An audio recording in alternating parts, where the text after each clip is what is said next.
Yo, Atlas speaking and welcome to part 9 of What If I Was Reborn in Naruto as the Akatsuki Mastermind controlling Shinobi history. Let the tale begin. Chapter 226, Jiraiya goes to Amigakure. Jiraiya-sensei? Nagato's voice carried a hint of surprise. Despite Jiraiya's attempt to disguise himself with a transformation jutsu and a straw hat, Nagato recognized his former teacher at once. However, Nagato was somewhat puzzled. Why would Jiraiya be hiding his identity while entering the Land of Rain? Hearing Nagato call him by name, the Rain Shinobi around him turned their gaze on Jiraiya. For them, the name Jiraiya wasn't unfamiliar. He wasn't just one of Konoha's famed Sannin but also the teacher of several high-ranking members in Amigakure. Realizing that his disguise had been discovered, Jiraiya dispelled his transformation and scratched his head in slight embarrassment. Nagato, I didn't expect to see you so soon. I thought I'd have to wander around a bit longer before finding you. Glancing at the group behind Nagato, Jiraiya asked curiously, what brings you and all these shinobi here? Are you handling some critical mission? If so, I won't hold you up. Nagato gave a small shake of his head and replied, not exactly. I'm leading my team to maintain the surrounding roads and build a flood drainage channel nearby. Jiraiya's eyes widened in surprise. So you guys are the ones building these paved roads? Looks like the Land of Rain's daimyo is a generous soul, putting in the money to develop these borderlands. Daimyo? Nagato raised an eyebrow in mild confusion. What does the daimyo have to do with this? All roads in the Land of Rain are maintained by Amigakure itself. At this, Jiraiya blinked, momentarily stunned. Without the daimyo's funding or authorization, where do you get the resources to build roads throughout the Land of Rain? Don't ninja typically work under contracts? Now it was Nagato's turn to look surprised. Why would we need someone else's commission to work? Can't we take on projects ourselves? He added, almost as an afterthought, besides, the Land of Rain hasn't had a daimyo for quite some time. Jiraiya fell silent, piecing things together. It seemed the relationship between Amigakure and the Land of Rain wasn't what he imagined. In Konoha, there was a cooperative relationship between the village and the Fire Country daimyo, but here, it appeared no daimyo existed. After a moment's thought, Jiraiya asked, no daimyo? Do you mean he's missing, or did you? No, Nagato clarified, pausing briefly. When Byakuya visited the daimyo's palace, the daimyo simply stepped down on his own and handed all authority to Amigakure. Without the daimyo and the nobles draining resources, our country has actually developed quite quickly. At the mention of Byakuya, Jiraiya immediately understood. The daimyo had almost certainly been coerced into abdication. This was not unheard of in the shinobi world. Typically, though, another noble would fill the vacancy. A land entirely free of a ruling noble class was exceedingly rare. Then, as if recalling something, Nagato turned to Jiraiya and said, by the way, Jiraiya-sensei, you haven't told me your purpose for visiting. Is there something urgent from Konoha that requires cooperation with Amigakure? Not at all, Jiraiya replied. Since the war ended, I've been traveling the shinobi world. I happened to make my way to the Land of Rain, and I thought I'd pay you all a visit. I was hoping to surprise you. As he looked again at Nagato, Jiraiya felt a wave of emotion wash over him. As time went on, Nagato's strength had grown immensely. Even with Jiraiya's careful attempt at disguising himself, Nagato saw through it with a single glance. Truly worthy of the title Child of Prophecy and wielder of the Rinnegan. Noticing Jiraiya's gaze, Nagato smiled and said, since there's no urgent matter, why don't you join us for a bit, Jiraiya-sensei? After we finish patrolling this area, we'll return to the village together. Jiraiya nodded, intrigued to see how Nagato managed his responsibilities firsthand. The patrol lasted most of the day, during which Jiraiya watched Nagato lead his team in widening flood channels with ninjutsu and paving roads with cement techniques. Jiraiya had seen Konoha ninja use similar jutsu before, but Konoha's reach was limited to its immediate village boundaries. They didn't intervene in Fire Country affairs to this extent, nor did they pave roads across the land, let alone into foreign nations like the Land of Rain. Several hours later, with the day's work complete, Nagato led Jiraiya back to Amagakure. The Hidden Rain Village was a city steeped in a steampunk aesthetic, a stark contrast to Konoha's bright and sunny appearance. It felt more like a vast industrial fortress of steel. As they entered the village, Jiraiya was surprised to notice that nearly every resident could perform some form of ninjutsu. It wasn't an exaggeration to call it a nation of ninja. This realization made him frown slightly. In the shinobi world, becoming a ninja wasn't particularly difficult. Anyone who learned to mold chakra, perform basic jutsu, and handle weapons like kunai could become a genin. However, such entry-level ninja would only serve as cannon fodder in war and wouldn't be suited for professional tasks during peacetime. An overabundance of ninja would mean fewer contracts per individual, reducing overall income and bringing more harm than benefit. For this reason, the 5 great nations, with the exception of IWA, carefully controlled the number of shinobi to maintain a balance. Amagakure's policy of training all citizens in ninjutsu made Jiraiya wonder if the village might be planning some form of external expansion. The Land of Rain couldn't support so many ninja indefinitely. Still, Yahiko didn't seem like the type who would initiate war. Not long after, they arrived at Amagakure's central building, where Yahiko and Konan personally greeted Jiraiya, ushering him to a reception room and treating him as a distinguished guest. After some small talk, Jiraiya decided to address his lingering question. Yahiko, why does Amagakure have so many ninja? In Jiraiya's mind, it was better to ask directly than to speculate. Yahiko looked momentarily surprised, then smiled and replied, Jiraiya-sensei, you're probably talking about the villagers who know a bit of ninjutsu. They're not ninja, they're just ordinary people. Ordinary people? People with ninjutsu can still be considered ordinary? Jiraiya frowned slightly. Yahiko nodded and continued, of course. The ninja profession is that of a mercenary. Those villagers are just tradespeople and laborers. But in the shinobi world, anyone who can perform jutsu is seen as a ninja. Jiraiya paused, then spoke earnestly. For these ordinary people, knowing ninjutsu might not be as beneficial as it seems. Chapter 227, Jiraiya's Observations. For ordinary people, learning ninjutsu isn't always a blessing. According to the standard rules of the shinobi world, ninja are not supposed to harm civilians. However, once someone learns even a simple jutsu like the body replacement technique, they're viewed as ninja, and the protections they previously had as civilians may no longer apply. Jiraiya felt compelled to warn Yahiko. On one hand, he worried about the safety of the Land of Rain citizens, but he was also concerned about Amagakure's vision of turning everyone into a ninja. Hearing Jiraiya's concerns, Yahiko gave a wry smile and responded, Jiraiya-sensei, I understand where you're coming from. But Amagakure is a small village, and if we're ever invaded, being labeled as ninja is a small price to pay if it means our people can fight back. After all, didn't you teach me, Nagato, and Konan yourself? Jiraiya fell silent, unsure how to explain the complex feelings behind his initial decision to train them. After a moment, Yahiko continued, but having the villagers learn basic jutsu isn't only for defense, it's also part of our move toward industrialization. Industrialization? Jiraiya repeated, puzzled.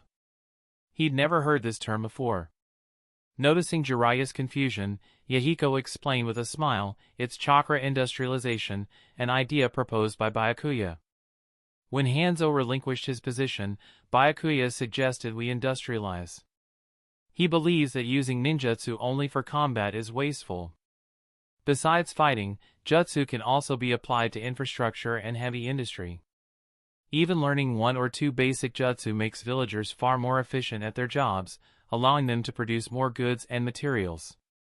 Jiraiya still didn't fully grasp the concept but sensed that it was something significant. Seeing Jiraiya's discomfort, Konan quickly interjected, Yahiko, perhaps Jiraiya-sensei is a bit tired. Why don't we give him a tour of the village tomorrow morning? Words alone may not do justice to what we're building. Jiraiya nodded, indeed feeling the day's fatigue weighing on him. He needed a quiet space to reflect on Yahiko's words. After collecting his thoughts, though, Jiraiya still couldn't fully understand what chakra industrialization entailed. However, from the positive growth in Amagakure and the smiles on its citizens' faces, it seemed this direction was the right one. Goods in the Land of Rain were also much cheaper than in the Land of Fire. The transformation of the impoverished Land of Rain into what it was now revealed the impressive abilities of his former students, and of that mysterious figure, Byakuya, whose motives Jiraiya couldn't yet discern. While Yahiko, Nagato, and Konan were busy welcoming Jiraiya, Byakuya was showing Orochimaru around Amagakure. After 3 months of effort, Orochimaru had secured a base in the Land of Rice Fields, establishing his own shinobi village and completing Byakuya's assigned task. With his territory secured, Orochimaru was eager to procure equipment to build a massive lab in his new domain. However, a shortage of funds delayed his progress, forcing him to turn to his current superior, Byakuya. Byakuya, without hesitation, brought Orochimaru to Amagakure for a tour. Initially, Orochimaru felt skeptical of Byakuya's offer of help. It wasn't that he doubted Amagakure's capabilities, but that many advanced pieces of equipment were only available in the major countries like the Land of Fire, the Land of Earth, and the Land of Lightning. Yet upon entering Amagakure, Orochimaru was taken aback by the village's industrial prowess. Amagakure not only excelled in heavy industry but also in advanced technology, with numerous skilled professionals recruited into the Akatsuki as administrative members. After acquiring the necessary materials, Byakuya and Orochimaru prepared to return to the Akatsuki base. However, they happened to see Jiraiya being led to the main building by Nagato. The sight of Jiraiya caused Orochimaru's heart to skip a beat. Jiraiya had a keen intelligence network and was highly sensitive to Orochimaru's chakra. If he detected Orochimaru here, Byakuya would likely find himself in a precarious situation. Orochimaru glanced nervously at Byakuya, who merely looked unconcerned. This nonchalance made Orochimaru even more uneasy. If Jiraiya detected his presence, would Byakuya betray him and hand him over to Jiraiya? Just when Orochimaru thought he might be exposed, Byakuya casually patted him on the shoulder, saying, "Relax, Orochimaru. Nagato and Jiraiya have already left. Although I must say, Jiraiya has quite the nose. He tracked you all the way here." Feigning calm, Orochimaru replied, "That's typical of Jiraiya. But doesn't he fear Hanzo the Salamander? Coming to Amagakure so brazenly." As a recent member of the Akatsuki, Orochimaru now understood the true dynamics of Amagakure's leadership. While Yahiko's group publicly claimed to have inherited Hanzo's title, the truth was that the transition had been more of an insurrection, and Hanzo hadn't been seen by the villagers for years. To most Amagakure shinobi, Hanzo was long dead. They saw it as the Akatsuki's era. But Jiraiya was probably unaware of that. Wouldn't he be worried about encountering Hanzo? And if Hanzo were still alive, wouldn't his presence pose a significant threat? Byakuya paid no mind to Orochimaru's musings. He had his reasons for helping Orochimaru acquire supplies and was simply interested in Orochimaru's funds and in demonstrating Amagakure's uniqueness. Unlike other shinobi villages, Amagakure was more open and inclusive, promising a research environment that Orochimaru wouldn't find elsewhere. As for Jiraiya's visit, Byakuya knew about it shortly after Nagato, though he remained a step ahead of Yahiko and Konan. He had been monitoring Jiraiya's movements all along. Yet this time, Byakuya neither greeted nor intercepted Jiraiya. He wanted to observe from the sidelines to see how Jiraiya would respond to the new Amagakure. Would he see Amagakure's changes as a threat to the one village per nation system, potentially becoming an enemy of Konoha? Or would he appreciate Amagakure's progress and consider introducing similar reforms in Konoha? Byakuya wasn't sure what Jiraiya's final decision would be, but he was certainly curious. Could Jiraiya, under his influence, abandon his loyalty to Mount Myaboku and become a staunch ally of the Akatsuki? After all, compared to Konoha, Amagakure was far cleaner and embodied the very ideals Jiraiya once dreamed of. Chapter 228, Jiraiya's Inner Gap. The next morning, after a night of rest, Jiraiya arrived at the Amagakure building. Yahiko, who had been waiting for quite some time, came forward, ready to guide Jiraiya on a tour of Amagakure to showcase the village's growth and changes over the years. Jiraiya did not decline Yahiko's offer. He also wanted to walk around Amagakure and see firsthand how this village had transformed from a small, poor shinobi village to its current state. If possible, he hoped to bring back this knowledge to Konohadakure and have his teacher, the third Hokage, learn from it. After all these events, Konoha was no longer the unparalleled first shinobi village in the world. Not only had it suffered setbacks in battles against Kumogakure and Iwagakure, but even Amagakure had now surpassed it. Pulling himself out of his wandering thoughts, Jiraiya silently followed behind Yahiko and began his tour of Amagakure.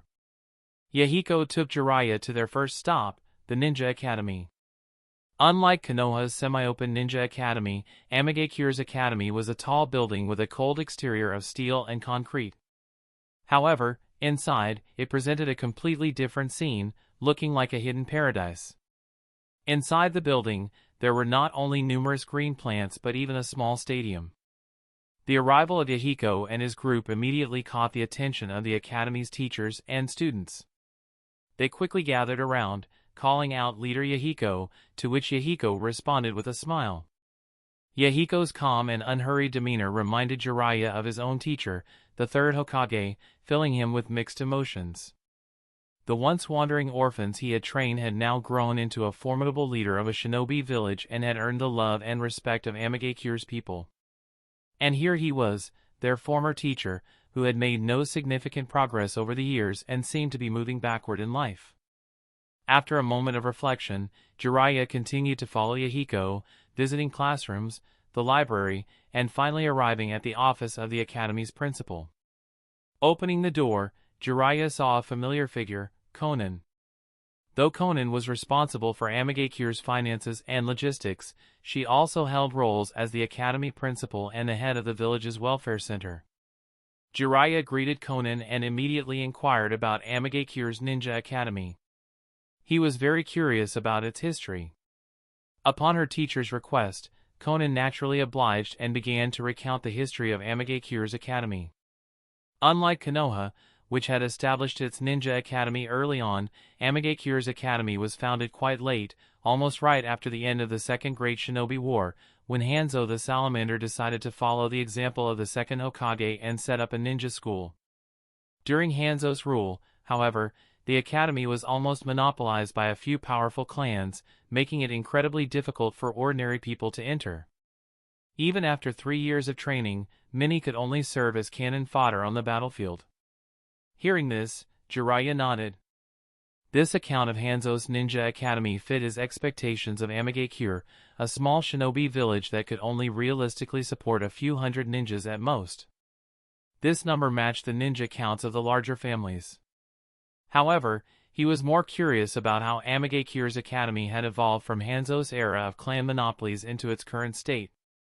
Although he hadn't been keeping track on purpose, he had roughly estimated the number of academy students. The number of students at Amagakure's ninja academy was certainly over 200, possibly even 500 or 600. This number of ninja students was greater than that of Konoha's ninja academy, which was astonishing. Noticing Jiraiya's look of surprise, Konan explained the current state of Amagakure's academy after describing the school during Hanzo's time.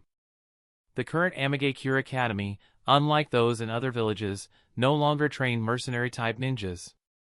Aside from a few students required to learn escort and assassination techniques, most only need to master the 3 basic jutsu. The rest of their time can be spent taking elective courses, such as medical ninjutsu, chakra industrial technology, and chakra biological sciences. Only after fully mastering one of these subjects can students officially graduate from the academy. Upon hearing this, Jiraiya felt somewhat relieved. But he then thought of something and asked Konan, "It's good for ninjas to avoid constant fighting, but isn't this graduation requirement a bit harsh? For ordinary people, just mastering the 3 basic jutsu is challenging enough." Harsh?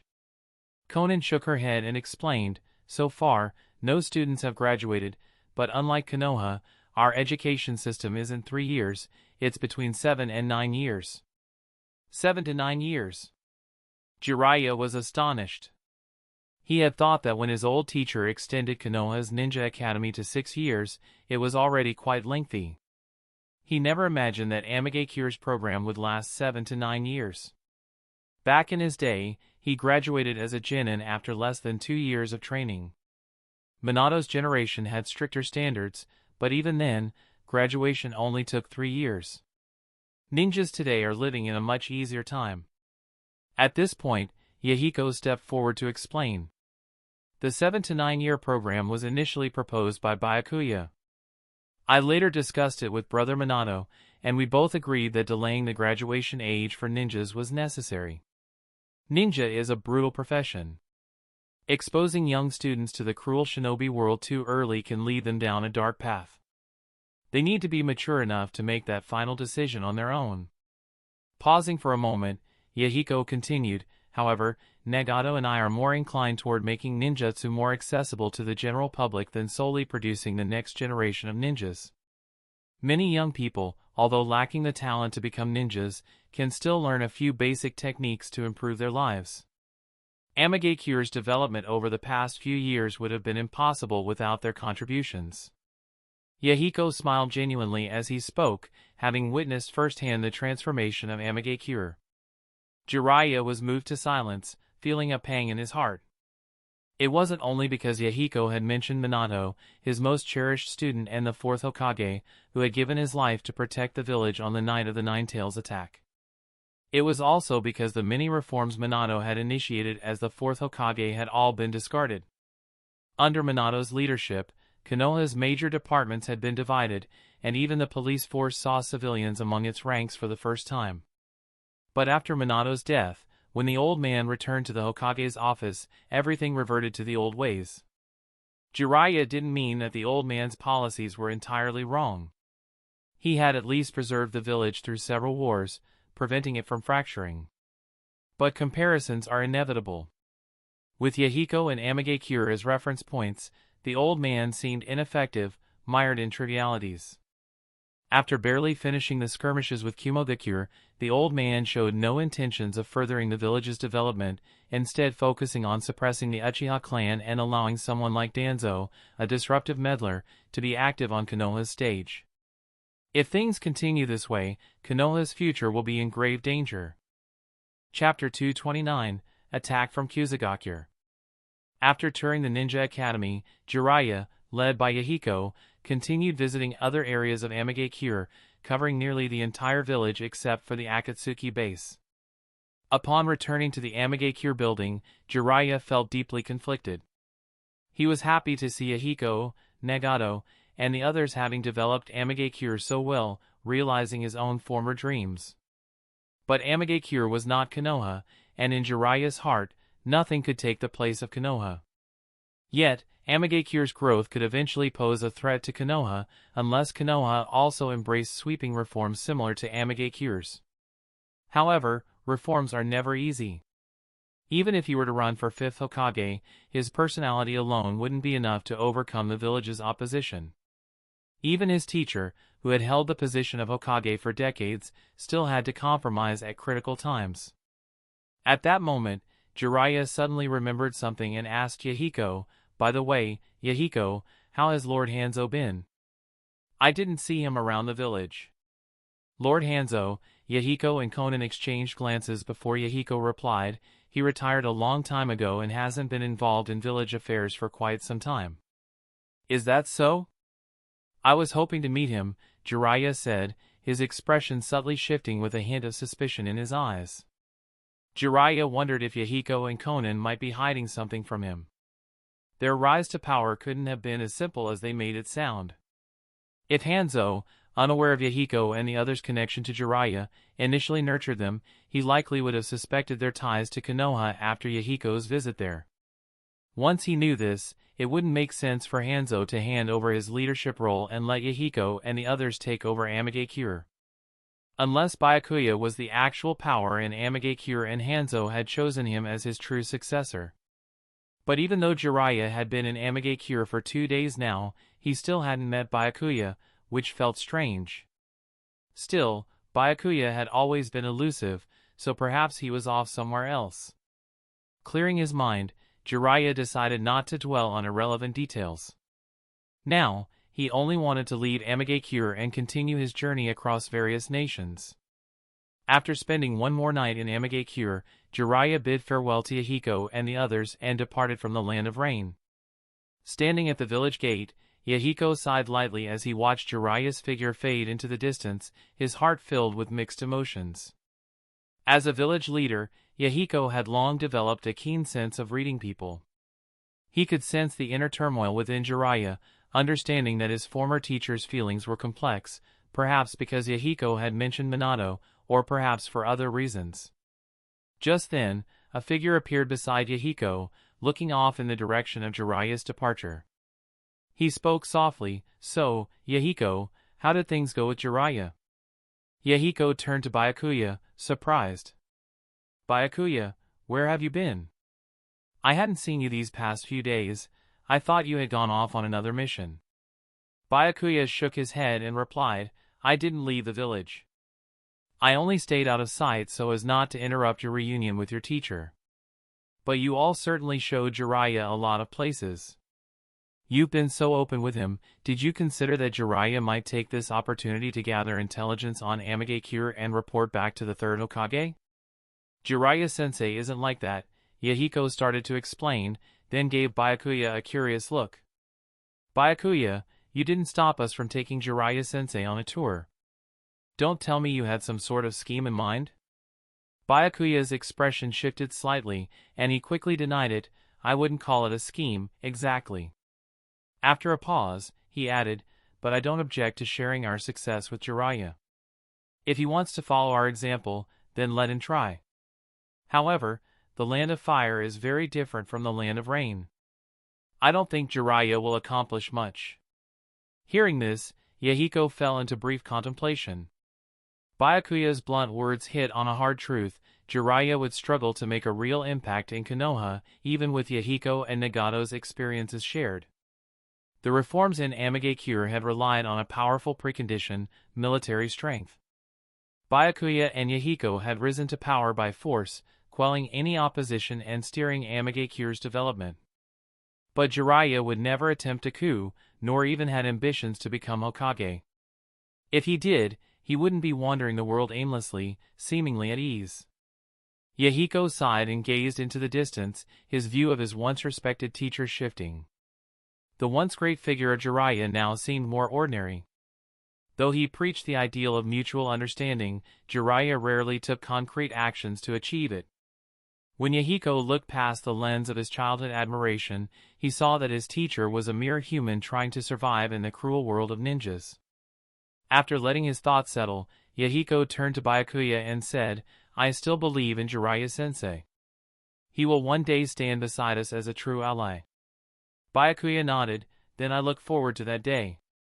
Just then, an ANBU operative suddenly appeared before Byakuya, bowing respectfully as he addressed both leaders. "Lord Byakuya, Lord Yahiko, I have an urgent report from the border." Yahiko's face grew serious. "What happened at the border?" Without wasting a word, the ANBU replied, "Several hours ago, Kusagakure ninjas invaded the Land of Rain and harmed its citizens." "Kusagakure? What gives them the courage to do this?" Byakuya's expression darkened, a cold anger seeping through. "Did we not teach them a sufficient lesson in the past? This time, we should eliminate their leadership completely." "Byakuya, that's extreme," Yahiko reflexively started to object, though he too struggled to tolerate the provocation. "But we'll need to consider our options carefully." Though Byakuya's expression was intense, his mind was puzzled. What had emboldened Kusagakure to act so boldly against Amagakure? Was it possible that the box of ultimate bliss from Uzuki Castle in the Land of Grass had resurfaced? Perhaps the Kusagakure ninjas were attempting to use the power of the box of ultimate bliss to expand their territory. If so, Byakuya would have to leave the village temporarily to form alliances and address the threat. After all, the box of ultimate bliss was a relic from the Sage of Six Paths era, containing a creature with strength rivaling that of a tailed beast. Chapter 230, Revisiting Familiar Territory.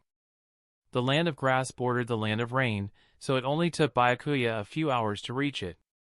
Once there, he quickly subdued a few rogue Kyuzugaku shinobi who were pillaging the area. Using Jinjutsu, Byakuya read their memories and uncovered crucial information about Kyuzugaku's recent activities. Their recent incursions at the border were indeed linked to the Box of Ultimate Bliss. However, the attacks on the Rain country's border weren't part of some long-standing conspiracy, rather, they were fallout from a civil war within Kyuzugaku itself. Ironically, Byakuya had played a part in sparking this unrest. When he rescued Akane, Kyuzugaku lost a valuable healer machine. Without Akane, they no longer had access to affordable medical services, which had been their competitive edge. As a third-rate ninja village, Kyuzugaku couldn't beat Suna in price competition, nor could it rival Konoha's stellar reputation and service. Over time, financial strains caused tensions to build within the village, leading to an internal conflict. The hawkish grass seed faction publicly challenged the current leader, the dovish grass flower faction, at the Jonin Council meeting. They criticized the doves for being too passive, never initiating wars. The hawks demanded that the Box of Ultimate Bliss be opened, believing the monster within could help Kyuzugaku reclaim its past glory. In the Sage of Six Paths era, the Land of Grass had once been the most powerful nation in the ninja world. The Grass Flower faction opposed opening the box. While it had once elevated the Land of Grass to supremacy, it had also brought centuries of misfortune. With neither side willing to back down, the Grass Seed faction dispatched ninjas to raid the Land of Rain, hoping to provoke a war and force the doves to unlock the box and realize their dream of world domination. After gleaning this information, Byakuya shrugged. He had suspected that Kyuzugaku had already opened the Box of Ultimate Bliss and released the creature that feeds on negative emotions. Yet, things hadn't escalated to that point. In fact, the box required a massive amount of chakra to open, and Kyuzugaku likely lacked both the means to unlock it and the strength to control the creature inside. Still, with Kyuzugaku instigating conflict, the Akatsuki now had grounds to intervene in the Land of Grass. Having taken care of the rogue Kyuzugaku ninjas, Byakuya returned to Amagakure's tower and reported the events to Yahiko.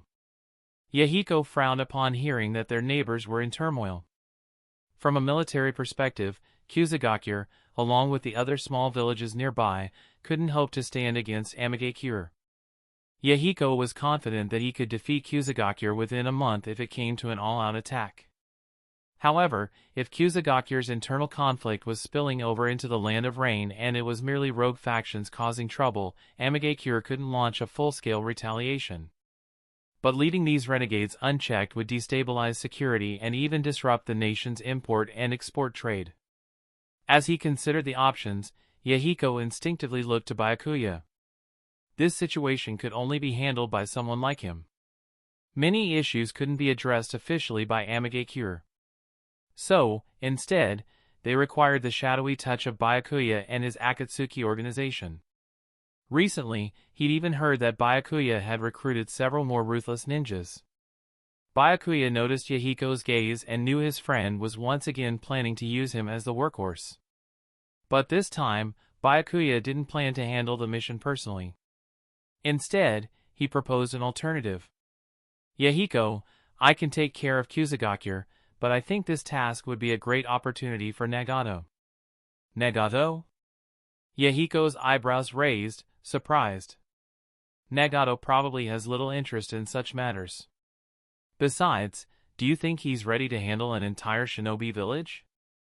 Byakuya raised an eyebrow, feeling that Yahiko had grown too comfortable over the years.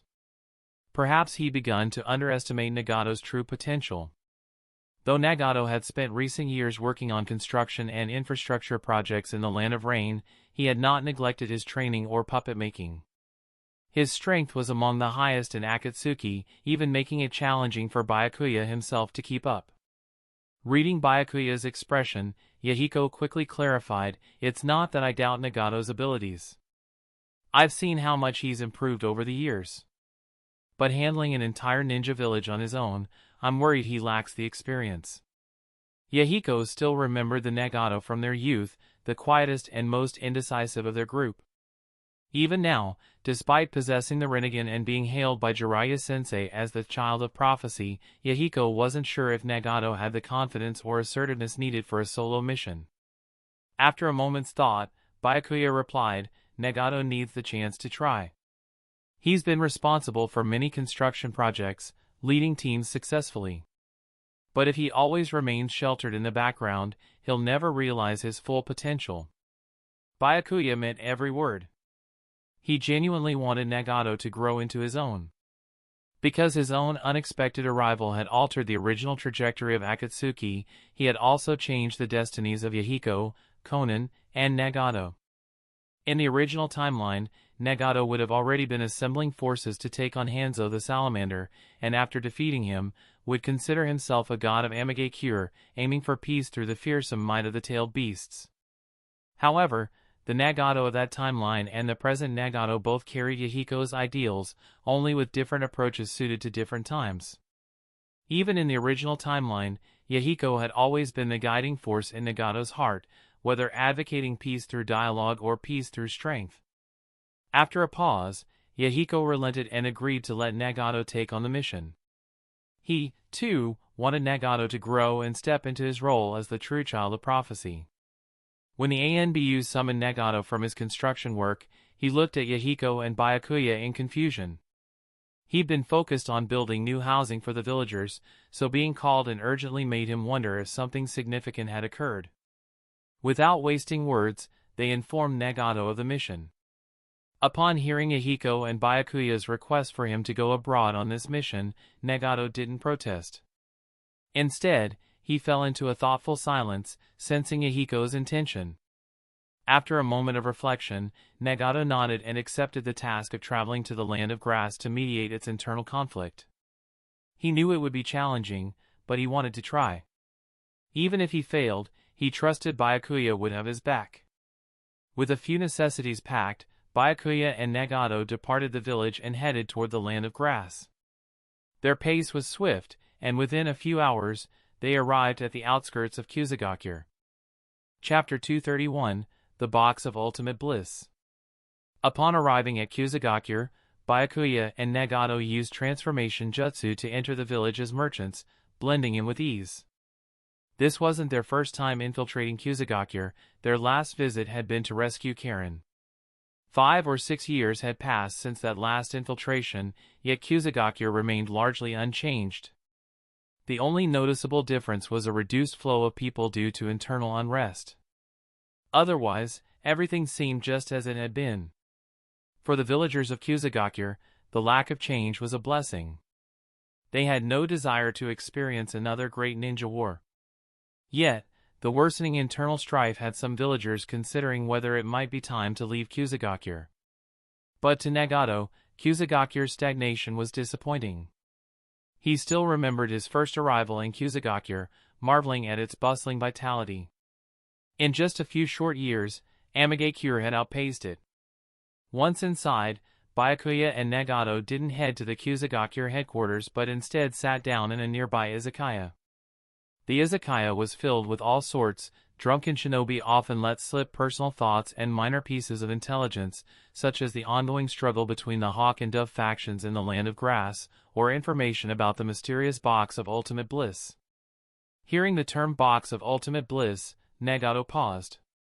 He didn't know what it was, but the name alone suggested it was no ordinary object.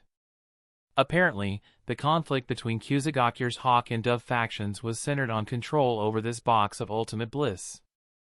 After pondering for a moment, Nagato asked Byakuya, "Byakuya, how much do you know about this Box of Ultimate Bliss they mentioned?"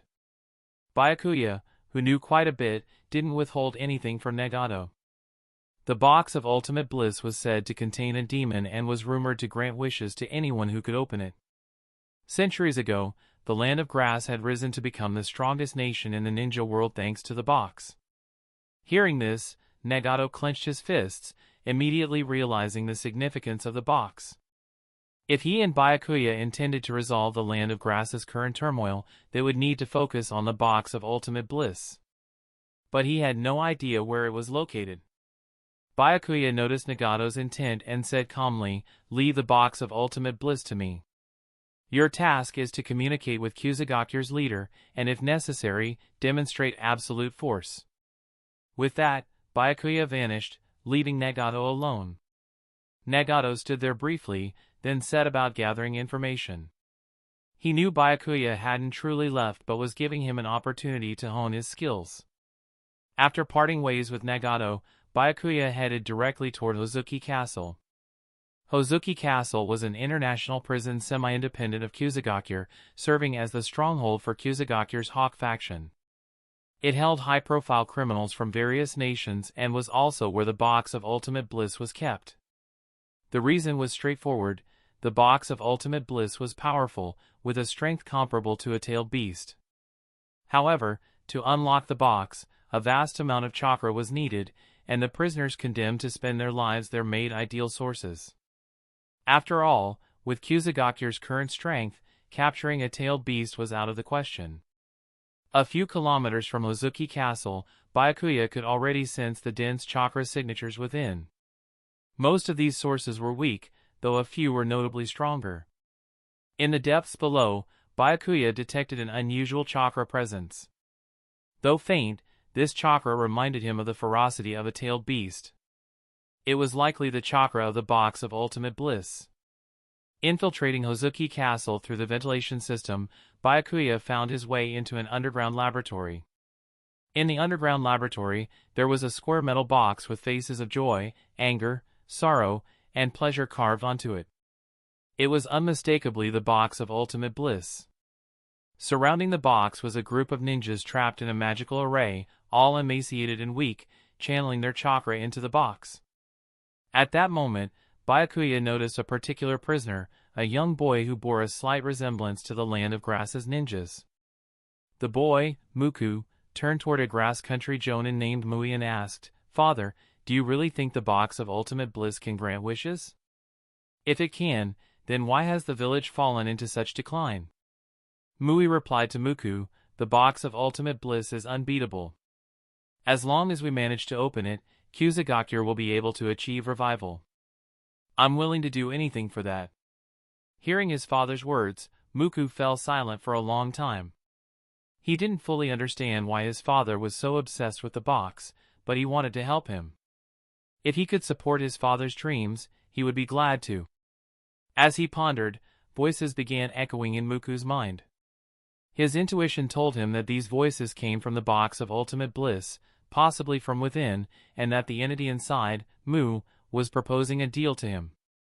If Muku was willing to sacrifice his own life, Mu would consider granting his father's wishes.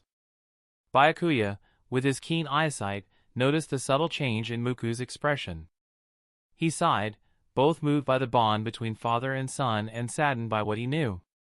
In his experience, while the box of ultimate bliss could indeed grant wishes, it did so in ways that often strayed far from what a person desired. He remembered that Muku's wish had been to help Mui gain a higher position in the hierarchy. However, Muku himself would end up as the box's price, drawn back inside. Later, when Mui sought to collect chakra in hopes of resurrecting his son, the box would play a cruel trick. Muku would indeed be resurrected, but as Satoru's vessel. During the father and son's conversation, Byakuya moved quietly to the box of ultimate bliss and reached out to touch the container that sealed Satori. The box of ultimate bliss seemed to have a life of its own, greedily absorbing a considerable amount of Byakuya's chakra. 1 unit, 2 units, 3 units. The box continued to drain chakra from Byakuya, absorbing enough energy that Muku could now hear Satoru's voice more clearly in his mind. At that moment, the grass country jonin Mui furrowed his brow.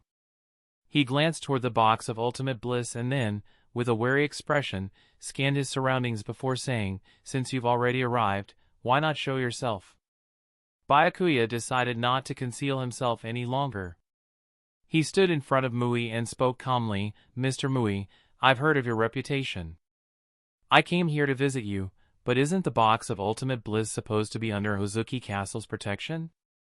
So why the sacrificial rituals lately?" Chapter 232, Why do you think I give you a chance? Upon seeing Byakuya's appearance, Mui's expression shifted. He quickly evaluated the situation, and once he confirmed Byakuya's identity, his face grew even more serious. Byakuya was no ordinary ninja. Since the Battle of Kumogakure, the major ninja villages across the world had all come to know of Byakuya. Though young, he could hold his own against the fourth Raikage in a short amount of time. Such strength was intimidating even to the 5 Kage, and for smaller ninja villages, he was practically a legendary figure. After all, a Kage-level ninja could single-handedly bring Kusagakure to its knees. Realizing this, Mui instinctively took a half-step back. Yet, remembering his mission to revive Kusagakure, he firmly stepped forward again. Seeing his father's movement, the young Muku also stepped forward, unaware of Byakuya's reputation or strength. To Muku, Byakuya only seemed a few years older than himself and couldn't possibly pose a threat to his father. Byakuya smirked at this display and began to approach Mui, saying, "Mr. Mui, you still haven't properly answered my question. What exactly is Kusagakure trying to accomplish with these secret activities?" Standing his ground, Mui replied, "How did you find this place?" "I thought our operation was well concealed." "Well," Byakuya replied, "maybe it has something to do with your recent attacks on the borders of Amigakure. I thought I'd come to see what Kusagakure had up its sleeve to make it bold enough to provoke Amigakure." Hearing this, Mui's face darkened as he inwardly cursed those reckless Hawk faction members. Though he sided with the Hawk elders, he had no intention of provoking a powerful village like Amigakure before Kusagakure had strengthened itself. In the eyes of a small village like Kusagakure, Amigakure, ruled by a demigod, was already a regional power. After a moment's thought, Mui's expression softened as he tried to explain, "Byakuya, no, Byakuya-sama, our village has no ulterior motives. Those who attacked your village were rogue ninjas and have nothing to do with Kusagakure. As for what you saw just now, that was not a sacrificial ritual. This is Uzumaki Castle's method of dealing with prisoners. If we don't extract the excess chakra from them, a riot could become quite troublesome." Byakuya fell silent, then looked at Mui with an expression of mild exasperation. Mui felt a bit embarrassed under Byakuya's gaze, knowing that his explanation was feeble, but he wasn't ready to give up just yet against a high-level ninja like Byakuya. In the end, he gathered all his chakra, formed hand seals, and shouted, "Fire style, heavenly prison." In an instant, fiery chains materialized from Mui's hands, shooting toward Byakuya. The bright red flames emanated intense heat, distorting the surrounding air. Byakuya dodged the flaming chains in a swift movement and landed near the altar. In response, he released his own sealing technique, the adamantine sealing chains. 8 golden chains emerged from his back, swiftly entangling Mui's flaming chains, canceling them out in midair. Mui's face paled at this sight.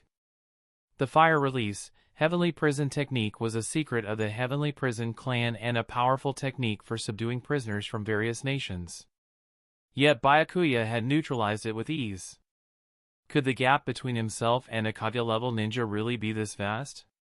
Byakuya, meanwhile, had already analyzed the mechanics of the flaming chains. It was a fire-based sealing jutsu. If the chains managed to latch onto a target, they would bind them tightly. Mui's abilities were indeed formidable. With such powerful techniques at his disposal, he was clearly at the level of an elite jonin, which explained how he had risen to be the warden of Uzumaki Castle. However, to Byakuya, the strength of an elite jonin was still just that, nothing more than a minor obstacle. Upon awakening his Uzumaki bloodline and learning the explosive tag creation technique from the system, Byakuya had reached the strength of an elite jonin. Yet, fearing Madara's attention, he had kept a low profile, never revealing his full abilities. Bringing his drifting thoughts back to the present, Byakuya glanced at Mui from a distance, remarking coolly, "Your skills aren't bad. Do you have any other secret techniques?" Mui's face darkened. Byakuya's tone was strangely patronizing, as if a senior jonin were instructing a fresh graduate. It had been years since Mui had endured such a condescending attitude, and he couldn't tolerate it. Without hesitation, he formed hand seals, conjuring a new set of flaming chains. This time, the flames shifted, reshaping themselves from chains into a sword. With the fiery blade in hand, Mui's figure flickered, appearing at Byakuya's side in an instant. Now that Byakuya understood the mechanics behind Mui's secret technique, he didn't even bother to dodge. Remaining perfectly still, he brought his hands together in a slow, deliberate gesture. Immediately, thick vines erupted from the ground, binding Mui tightly. Mui hacked at the vines with his flaming sword, but the burning vines released thick smoke that quickly filled the underground chamber. Byakuya noticed the interaction between fire release and wood release and chuckled to himself. While fire release indeed countered wood release, in some ways, wood release countered fire release as well. Wood release, with its unique ability to absorb chakra, produced smoke when burned, creating an indiscriminate area effect that could choke even the ninja using fire techniques. Mui, realizing the danger, choked on the smoke and was forced to retract his fiery sword as he struggled to break free from the vines. But no matter how much he struggled, the vines remained steadfast. Byakuya's attention shifted to Muku, who had also been affected by the thick smoke. He walked over, noticing that the young ninja, likely fresh out of the academy, was visibly shaken after witnessing his father's swift defeat. In Muku's mind, his father had always been the village's most powerful shinobi. But against Byakuya, his father hadn't even stood a chance and was subdued within minutes. With desperation growing, Muku steeled himself and sprinted towards the box of ultimate bliss. He planned to make a wish to the box, hoping it would grant him the strength to defeat Byakuya, even if it cost him his life. Just as Muku was about to speak, Byakuya flickered to his side, cutting him off. Gazing at Muku and Mui's defiant, yet helpless expressions, Byakuya sighed and remarked, "You should know I came here for the box of ultimate bliss. Why would you think I'd give you a chance to open it?" Chapter 233, Lord Byakuya is right. After thoughtfully preparing a smaller chain for Muku, Byakuya threw both father and son together in the same spot, then leapt to the top of the box of ultimate bliss, beginning a serious examination of this treasure from the era of the Sage of the Six Paths. According to legend, the box of ultimate bliss contains a creature named Satori. It is said to grant a single wish to whoever opens the box, but the wish is often granted in a way that contradicts the wisher's intentions. For instance, if a genin wishes to come first in the Chunin exams, Satori wouldn't help the genin gain strength. Instead, it would eliminate all the other participants, achieving the wish in a twisted way. However, Byakuya didn't entirely believe the legends that Satori's power is limitless. If the box of ultimate bliss were truly that powerful, Kusagakure would have become the dominant nation and ruled over the entire shinobi world centuries ago. After all, though Satori is strong, it still requires chakra as fuel. The shinobi world has plenty of creatures with vast chakra, such as the nine-tailed beasts separated from the ten-tails, as well as native gods like Jashin and Morio, whose powers are also formidable. As Byakuya walked toward the box of ultimate bliss, Jonin Mui moved his lips slightly and reminded him, "Byakuya-sama, using the box of ultimate bliss comes at a price. If anything goes wrong, we could all end up dead." Byakuya glanced at Jonin Mui and said, "You're aware that using the box of ultimate bliss requires a price, so why were you trying to conduct a secret sacrificial ritual to open it? Or perhaps Kusagakure has some method to avoid paying the price?" Jonin Mui fell silent since he hadn't considered a way to avoid the price. His plan was simply to use Satori first and deal with the costs later. As long as he could release Satori, even if his wish couldn't be fully realized, he could still weaken the surrounding nations and give Kusagakure an advantage. Byakuya knew Mui had no way of avoiding the cost. Otherwise, in the original timeline, Mui wouldn't have opened the box of ultimate bliss twice, paying with both his son's life and his own. Now, Byakuya was considering how to transport the box of ultimate bliss back to his village. Relying solely on white Zetsu would take at least a month, and using his own wood style to transport it would be too conspicuous. At this point, he still didn't want too many people to know he had mastered wood style. Collecting his gradually wandering thoughts, Byakuya looked at Mui and asked, "Hey, Lord of Hozuki Castle, are you interested in becoming my subordinate?" The reason why the Hawk and Dove factions in Kusagakure are at odds fundamentally comes down to the worsening economic conditions in the Land of Grass. Even Shinobi are struggling to make a living. If you agree to work under me, I could consider integrating you into Amagakure's trade system and even offer protection to Kusagakure. Mui instinctively wanted to refuse Byakuya. As an elite jonin of Kusagakure and the lord of Hozuki Castle, he had his pride. How could he surrender to the enemy? But when he looked over at his son Muku, Mui hesitated. He wasn't afraid to die, but he didn't want his son to die with him. So, Byakuya's offer was very tempting. If the situation in the Land of Grass hadn't worsened so much, he wouldn't have joined forces with the hawkish elders, nor would he have stirred up internal conflict in Kusagakure. After a moment of contemplation, Mui spoke up, "I accept your terms. However, the elders and leader of the Hawk faction may not agree, and you must return the box of ultimate bliss to us." Byakuya shook his head. "I can't give you the box of ultimate bliss. I can sense a massive, malevolent chakra inside, even from outside the box. If you end up releasing the creature inside on a whim, it could destroy Kusagakure at best, but it would be terrible if it also affected Amagakure." Mui's face shifted, but he understood that being able to save his and his son's lives was already fortunate. He had no choice but to reluctantly accept Byakuya's terms. The moment Mui agreed to join the Akatsuki, Byakuya received a notification from his system. "Hozuki Castle's lord has joined the Akatsuki. You have gained Fire Style, Heavenly Prison, Fire Style, Great Fire Heavenly Prison, and Fire Style, Heavenly Prison Fire Sword." Byakuya glanced at the recruitment rewards and casually clicked to claim them. He had thought all of Hozuki Castle would join the Akatsuki, but it turned out to be just the lord himself. Perhaps Mui's subordinates were too weak, making the system ignore them entirely. Moreover, the prisoners didn't count as members of Hozuki Castle, so Byakuya's attempt to exploit a bug had undoubtedly failed. Just as Byakuya was complaining, the ring on his hand suddenly became hot. He raised the ring, and Nagato's projection appeared in the void. Byakuya could vaguely see the scene on Nagato's side. It seemed he was standing near the Kusagakure building, talking to him, with several defeated grass ninjas lying nearby. Through the projection, Nagato spoke, "Byakuya, I've run into some trouble here. How are things on your end? I might need your help."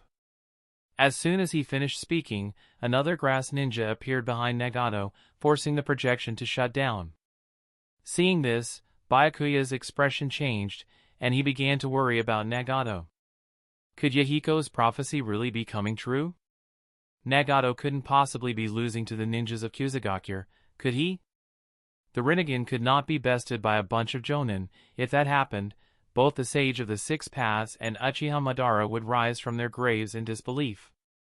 Mui and Muku also understood the situation from the projection, and they were filled with shock. The grass ninjas defeated by Nagato looked like random passers-by, but in reality, they were some of the few elite jonin in Kusagakure. The emergence of demigods like Jiraiya and monsters like Byakuya in Amagakure was one thing, but why did such powerful figures also exist in Kusagakure? Why couldn't Kusagakure have such strong individuals? The heavens were unfair to Kusagakure. Byakuya noticed Mui's expression and realized he might have overthought it. Nagato's strength should be sufficient to handle the situation in Kusagakure. However, he had already secured control over the Lord of Hozuki Castle and the Box of Ultimate Bliss. There was no need to stay in Hozuki Castle any longer. It was time to head to Kusagakure and see the results of Nagato's efforts. With that in mind, Byakuya looked at Mui and Muku and said, "We're about done here in Kusagakure. Do you two want to come with me to take a look? Can we refuse?" Muku, as the son, spoke quietly. As the father, Mui knew they had no choice. He looked at Byakuya and said, "Everything is up to Byakuya-sama. We can do whatever you say." Byakuya nodded, then picked up Mui and Muku, heading toward the ground. He also left behind a wood clone to set up a sealing array in this place, temporarily sealing the Box of Ultimate Bliss. It would be better to keep this thing in the organization for research rather than letting it out into the world. Chapter 234, Nagato's social anxiety and good health. When Byakuya arrived at Kusagakure with Mui and Muku, the battle inside the village had already ended. Passing through the main street of Kusagakure, Byakuya soon reached the Kusagakure headquarters and found Nagato, wearing his Akatsuki cloak, looking bewildered. Around him lay defeated Kusagakure shinobi, unconscious on the ground. Witnessing the scene, Mui felt a chill down his spine. Watching his fellow Kusagakure shinobi fall in a live battle was much more shocking than seeing it happen through a distant projection. He couldn't fathom how these ninjas, who were around his own strength level, had lost even when fighting together. Could this plain, skinny young man before him really have a beast hidden within him? Ignoring the defeated Kusagakure shinobi on the ground, Byakuya approached Nagato and said, "Nagato, didn't you call for backup just now? Where is the enemy?" Nagato's expression turned awkward upon hearing this. Earlier, he had infiltrated the Kusagakure headquarters and was discovered and surrounded by the village's leader. Feeling he might not be able to handle the combined force of the Kusagakure leader and several jonin, he had sent a request for aid to Byakuya. The Kusagakure leader, while not on par with the 5 Kage, should be at least as strong as an elder of one of the great 5 shinobi villages. But when the real battle began, Nagato quickly realized. The Kusagakure leader was merely an elite jonin, and the other Kusagakure ninjas were even weaker than he had expected, barely at the level of special jonin. Using only 3 of his 6 paths, Nagato had effortlessly taken down the entire Kusagakure force. After dealing with the Kusagakure's higher-ups, Nagato, lacking negotiation skills, could only wait helplessly for Byakuya to arrive. Of course, while Nagato felt embarrassed, his image was perceived very differently by others. At this moment, Kusagakure was in the midst of a fierce struggle between the Hawk and Dove factions. The Dove faction, holding the advantage, was actively capturing spies from the Hawk faction throughout the village when they unexpectedly encountered Nagato. Initially, 2 Kusagakure chunin had tried to apprehend Nagato but were quickly defeated, prompting the village to send special jonin, then jonin, and finally even the Kusagakure leader. Yet all of them were no match for Nagato and ended up sprawled across the ground, defeated. The Kusagakure leader had attempted to negotiate with Nagato, but Nagato remained indifferent and unresponsive, making them feel as though they were staring into an abyss. After a moment of silence, Nagato finally spoke. "The enemies were weaker than I expected. I didn't know how to negotiate, so I waited for you here." He paused before adding, "Also, were you lying to me before? I seem to be quite strong." At this, the Kusagakure shinobi around them looked on in shock, struggling to believe what they were hearing. Byakuya patted Nagato on the shoulder and replied, "The situation in Kusagakure is unique and doesn't represent the entire shinobi world. There are still many powerful shinobi out there, at least a dozen stronger than us. For example, do you think you could defeat one of the legendary Sannin like Jiraiya?" Nagato thought for a moment, then shook his head. "I don't think I could take on Jiraiya-sensei. Even if I used all 6 paths of Rinnegan, I couldn't bring him down." Byakuya continued to guide impatiently, "Exactly. If you can't even be sure of defeating Jiraiya, how could we ever contend with the 5 Kage, the pinnacle of the shinobi world? That's why you'll still need to keep training hard." Nagato nodded in agreement, seeming to accept Byakuya's words. Seeing that he'd successfully convinced Nagato again, Byakuya sighed in relief, thinking he'd need a different line of reasoning next time. As for how strong Nagato actually was, even Byakuya wasn't certain. After all, both his battle experience and resolve were different from the Nagato of the original timeline. Following the principle that the darker, the stronger, the original Nagato might have had the edge. However, the original Nagato was weakened by his injuries, whereas Byakuya's Nagato was healthy Nagato, which, although not as extreme as healthy Itachi, still represented a significant power boost. Returning from his wandering thoughts, Byakuya approached the Kusagakure leader and knelt down beside him. The Kusagakure leader looked up at Byakuya, suddenly recognizing him. I think I've seen you before." Byakuya glanced at the leader and smiled. "We did meet once a long time ago, but I'm surprised someone as important as the Kusagakure leader would remember someone like me." You're that little bit. I mean friend from back then. Haha, the Kusagakure leader trailed off, remembering he was now a prisoner and his tone became subdued. So, what's the reason for your visit this time? Kusagakure doesn't have any more ninjutsu scrolls to offer. You already took some of our shinobi last time. Hearing this, Byakuya remained unfazed, but Nagato's expression shifted slightly. As an orphan who had lost his parents and grown up in the war-torn era, Nagato didn't care much for his own safety, but he did worry about his friends' and clan's well-being. Years ago, if not for Byakuya's intervention, Karen might have died. Sensing the tense atmosphere, the Kusagakure leader was confused. Wasn't Kusagakure the victim in the past? Why did they now look so furious? Byakuya gave a cold laugh, then slashed his arm with a kunai, the wound healing almost instantly. Seeing this, the Kusagakure leader realized with horror, you're descendants of the Uzumaki clan, just like that woman? Byakuya nodded. If we had been stronger back then, we wouldn't have settled for just a few ninjutsu scrolls. Consider yourselves lucky we left it at that.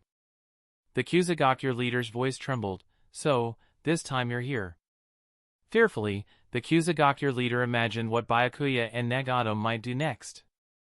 These people, exiled and vengeful, could be even more extreme than the Hawks. Byakuya looked at him and replied, this time, we're here to address the recent attacks by Kusagakure on the Amagakure border. The Kusagakure leader hesitated, surprised. When did Kusagakure attack the Amagakure border? Could it have been the Hawks? Considering this, he quickly added, Sir, it was the Hawk faction. This has nothing to do with Kusagakure. I believe there's been a misunderstanding between us. Byakuya replied impassively, Are the Hawks not still Kusagakure shinobi? Chapter 235, Negotiation and Orochimaru. Hearing the Kusagakure leader's explanation, Mui frowned.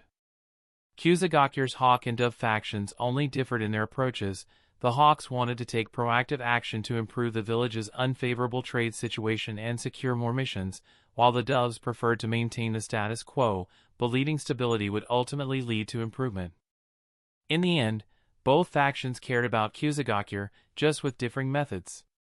But when the Kusagakure leader essentially disowned the Hawks, Mui felt slighted, as though he and his fellow Hawks were being cast out of the village. Hearing Byakuya's questioning of the leader, Mui felt a bit relieved. Facing Byakuya's challenging tone, the Kusagakure leader quickly waved his hand, saying, That's not what I meant. I just wanted to say that the actions of a few extreme individuals shouldn't affect the relationship between Kusagakure and Amagakure. Byakuya continued to fix his gaze on him, which made the Kusagakure leader sigh inwardly. Finally, he asked, What exactly do you two want Kusagakure to do in exchange for sparing us? Byakuya exchanged a glance with Nagato, then replied, Aside from settling the border issue, we're here on behalf of our leader to establish a cooperative arrangement with Kusagakure. I've heard that your village's economy has been struggling recently, with fewer mission requests coming in. If Kusagakure is willing to sign an agreement and join Amagakure's trade network, it would greatly benefit both sides. The Kusagakure leader's eyes trembled after hearing this. He'd signed similar agreements before, like the alliance treaty with Konoha after the last Shinobi World War. However, such agreements came at a cost. As part of the alliance with Konoha, Kusagakure sacrificed trade and mission autonomy, allowing both trade and mission requests to flow freely between them. Though these terms appeared mutually beneficial on the surface, the economic power of Konoha and the Land of Fire meant Kusagakure and the Land of Grass were constantly being exploited. Grass Country's goods couldn't compete with those from the Land of Fire, and Kusagakure's shinobi lacked the numbers and skill to rival Konoha's. Now, with the treaty with Konoha still in place, Amagakure was pressing for a similar agreement, which would only further destabilize the economy of Grass Country. As the village leader, the Kusagakure head found it impossible to accept such harsh conditions. At that moment, Mui couldn't stand by any longer. He stepped close to the Kusagakure leader and whispered, Leader, the box of ultimate bliss is lost. We no longer have any means to resist. Also, Amigakure holds the moral high ground in this case, and their offer appears quite fair. It seems we have little choice. If you still insist on opposing them, who knows what they might do. Mui wasn't just a Kusagakure Jonin, he was a core Hawk member and the warden of Hozuki Castle.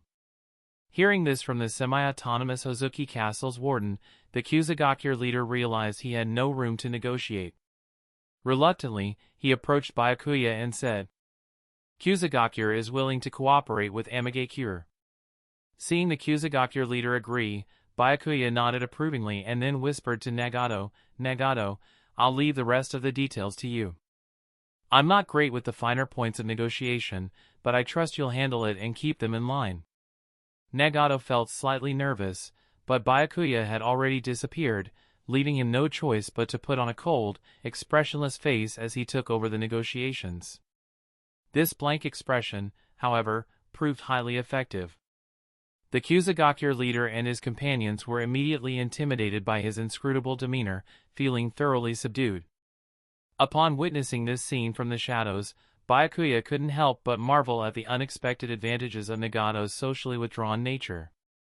In the past, when Nagato was still a war orphan, his social anxiety might have been seen as introversion or aloofness, but now, with Kage-level combat abilities, that same disposition came across as dignified and imposing. In the dark forest that is the ninja world, strength dictates everything. Powerful individuals like the first Hokage, Madara Uchiha, and even the current Sannin of Konoha each have their own flaws. Yet, as long as they're strong enough, others naturally fall in line. Byakuya's current strength might be formidable enough within the ninja world, but he still found himself lacking when compared to certain monsters. He didn't set overly high standards for himself, he only aimed to be clearly stronger than the current reincarnations of Azura and Indra. Ideally, he'd like to be strong enough to defeat Kagaya Akatsuki. Meanwhile, elsewhere, a Byakuya clone, having set up a sealing formation, finally awaited the arrival of his expected visitor. Once underground, Orochimaru's eyes fell immediately on the ominously decorated box of ultimate bliss. After a brief glance, he addressed Byakuya.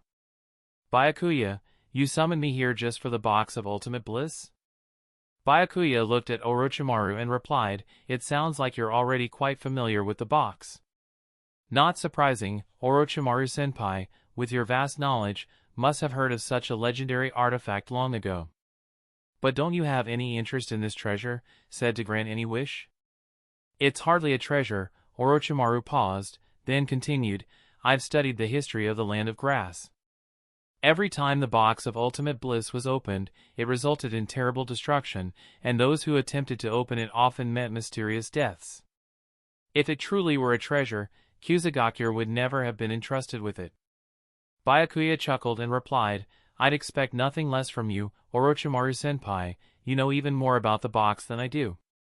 But are you really not tempted to study it? Like, how does it grant wishes? What secrets lie within?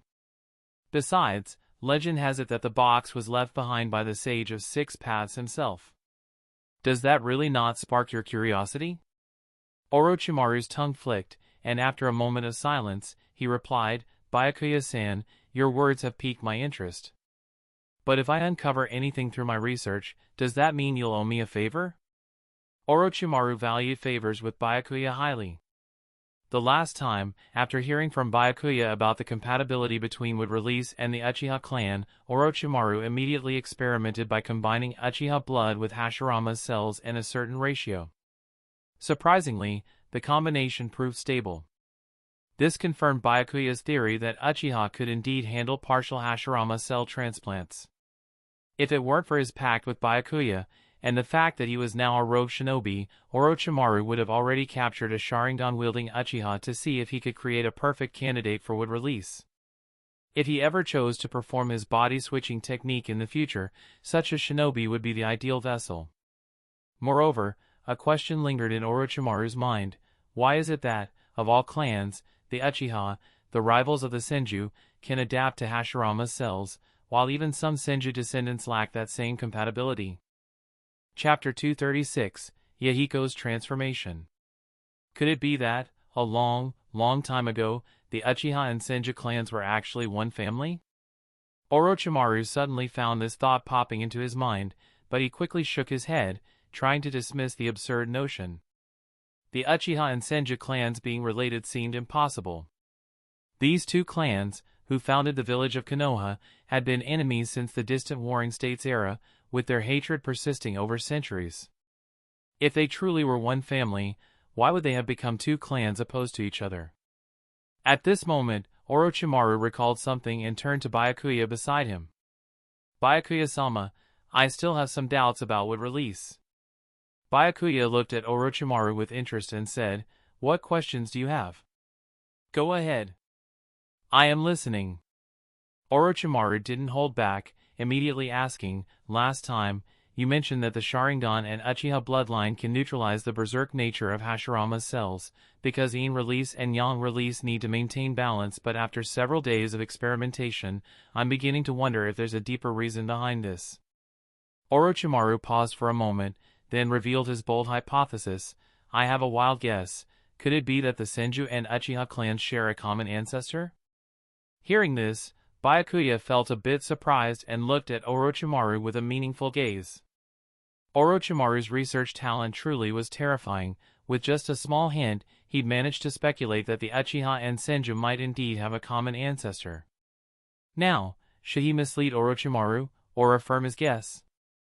After a brief consideration, Byakuya made his decision and slowly said, Orochimaru-senpai, your hypothesis is not without merit. It's possible that, hundreds of years ago, the Senju and Uchiha were once part of the same family. After all, my clan, the Uzumaki, was once just a branch of the Senju clan. Receiving Byakuya's confirmation, Orochimaru's eyes lit up immediately. He extended his hand as if he had grasped something in the air, his mind brimming with thoughts. Byakuya's reasoning made perfect sense. If the Uzumaki clan could be a branch of the Senju, then it wasn't impossible that, long ago, the Senju and Uchiha were part of the same family. But if this were true, the shared ancestor of the Senju, Uzumaki, and Uchiha must have been immensely powerful. Perhaps even Hashirama Senju, the first Hokage, couldn't compare to this ancestor. Seeing Orochimaru deep in thought, Byakuya's lips curved into a subtle smile. If the system wasn't here, he might indeed worry that Orochimaru would research some formidable secret technique that could threaten his safety. But with the system in place, Orochimaru's increase in strength was equivalent to his own increase in strength. After some small talk, Orochimaru and Byakuya didn't linger in the area. After summoning Manda from Ryuchi Cave to help transport the box of ultimate bliss, the two of them headed toward Amigakure. 3 days later, Byakuya and Nagato returned to Amigakure with the Kyuzugakure leader in tow. The Kyuzugakure leader hadn't come to Amigakure of his own will, but under Nagato's display of force, he had no choice but to follow. Throughout the journey, the Kyuzugakure leader observed the smooth roads, the quiet and peaceful villages, the cloud-piercing spires, and the billowing black smoke rising above. Seeing these sights, the Kyuzugakure leader felt a chill in his heart. Having witnessed the sights in Amigakure, the leader of Kyuzugakure gained a deep understanding of the hidden village's true strength. Although Amigakure's territory was similar in size to that of Kyuzugakure, its overall power clearly rivaled that of the 5 great shinobi villages. After all, in the context of the shinobi world, 2 key indicators of strength are the number of top-tier fighters and logistical capabilities. Amigakure's elite forces were beyond question. With Byakuya and Nagato, it boasted at least 3 Kage-level shinobi. Additionally, the towering steel factories visible throughout the village stood as testament to Amigakure's impressive production capacity. Seeing this industrial power, the Kyuzugakure leader felt a mix of anticipation and nervousness about the upcoming meeting, but soon composed himself.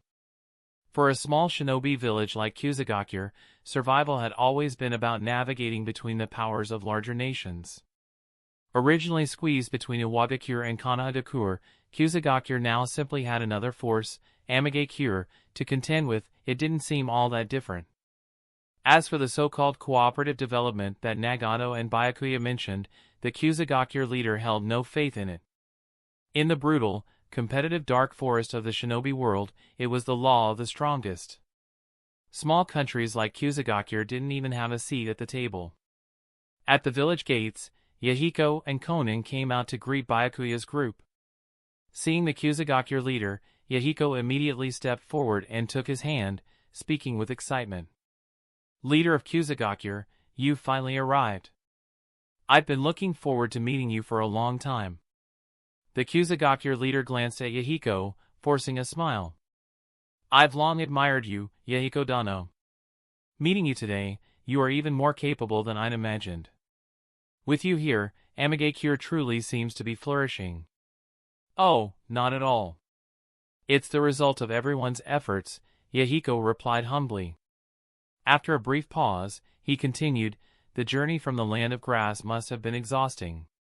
Why don't you rest at the guest house first, and we'll begin our formal discussions tomorrow." The Kusagakure leader noticed the look in Yahiko's eyes and nodded politely. "In that case, I won't refuse your kind offer."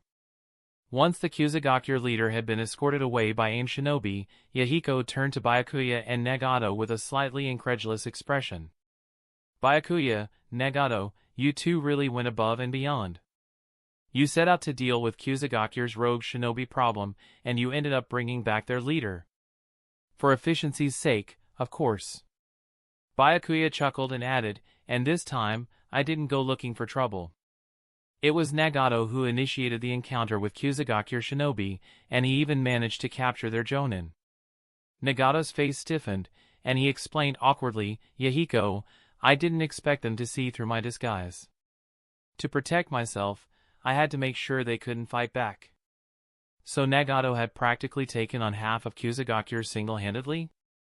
Yahiko was at a loss for words, silently feeling that the leadership of Amagakure was becoming increasingly unpredictable. It used to be only Byakuya pulling off heart-stopping actions, but now even Nagato had adopted this bold approach. Still, with their exceptional strength, both of them had the right to be impulsive and headstrong. Their actions made Yahiko's upcoming negotiations with the Kusagakure leader much easier. If they could bring Kusagakure into Amagakure's sphere of influence and fully integrate its resources, then Amagakure might one day shake off the label of a small shinobi village and force the 5 great nations to recognize a new power, a 6 great shinobi nations. With this thought, Yahiko sighed softly and said, "No, you did well this time. Only by negotiating directly with the Kusagakure leader can we truly resolve the border conflicts. After all, endlessly pursuing peace won't bring true peace to the Akatsuki and Amagakure." Chapter 237, The Third Hokage's Surprise. Endlessly pursuing peace means the Akatsuki will never see true peace. Hearing these words, Byakuya and Nagato exchanged a surprised glance, both taken aback. The statement itself was unproblematic, but the issue lay in who said it, Yahiko. Yahiko was the Akatsuki's idealistic leader, someone who would rather sacrifice himself to save Konan and secure cooperation with Amagakure. Yet now, he was displaying a hardline stance that even made Byakuya, who was known for his conservatism, break out in a cold sweat. Nagato took a step forward, voicing his concern, "Yahiko, have you been pushing yourself too hard recently? You're talking a bit out of character." "Exactly." Byakuya nodded and added, "Yahiko, Nagato, you two are not those kind of violent buddies. Bringing the leader of Kusagakure here in this way won't win his true cooperation, nor will it lead to genuine peace." "Now that sounds like the Yahiko we know," Byakuya teased. "After all, you're the extreme guy, right?" "The extreme guy? What even is that?" Yahiko wiped the sweat off his brow. He had just been deadly serious, sharing his true thoughts, but Byakuya and Nagato had taken it as a joke. What's with Byakuya anyway? Yahiko thought. He used to brush off my earnest advice like it was nothing, but now he's mimicking me so accurately, even down to my expressions. Clearing his throat, Yahiko regained his composure and spoke seriously, "What you did was effective, but please don't do it this way again.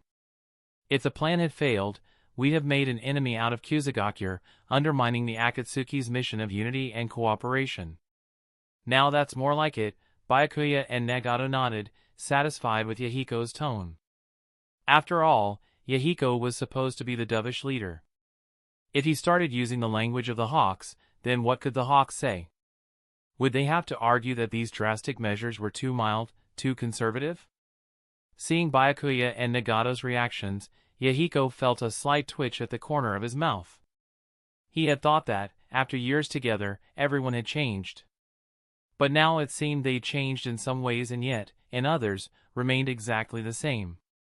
Bringing his wandering thoughts back, Yahiko turned toward his office. Byakuya and Nagato had completed their mission by bringing the Kusagakure leader to Amigakure, but his work had only just begun. He needed to devise a well-thought-out plan that would benefit both sides. After half a year of wandering, Jiraiya finally set foot on the soil of the Land of Fire. Seeing the colossal statues at the Valley of the End and the familiar faces on the Hokage Rock, Jiraiya felt a profound sense of relief, and his fatigue seemed to melt away. No matter how beautiful the landscapes of the shinobi world were, Konoha was the one place he could never leave behind. Taking a deep breath, Jiraiya walked into Konoha, and within minutes, he arrived at the Hokage's office, where he found the third Hokage, Hiruzen Sarutobi, smoking as usual. The third Hokage could never kick his smoking habit. When he was in a good mood, he'd smoke to celebrate. When he was in a bad mood, he'd smoke to calm his nerves. He could always find an excuse for a cigarette or two. "Old man, smoking isn't good for your health." The third Hokage glanced at Jiraiya and replied, "I know smoking's bad, but writing adult novels isn't exactly a wholesome habit either, is it? It's just as harmful to your health." Jiraiya quickly defended himself. "Come on, old man, you know me. I'm always upright and well-behaved. Going to those pleasure spots is purely for research, nothing else on my mind. If you did have something else on your mind, I'd think you were at least a normal person," the third Hokage thought, keeping his retort to himself. Then he asked, "You've been gone for over 6 months now. Did you find anything useful? Any news about Orochimaru?" At the mention of Orochimaru, Jiraiya's expression grew more serious. "I've run into him a few times, but no matter how hard I tried to convince him, he has no intention of returning. Frankly, I'm not strong enough to take him down." "Are you really not strong enough to handle Orochimaru?" The third Hokage decided not to call Jiraiya out. He knew the truth, Jiraiya simply couldn't bring himself to harm Orochimaru. Neither could he, even as Orochimaru's former teacher. His own feelings had prevented him from delivering the final blow to his prized student, otherwise, Orochimaru would never have had the chance to escape.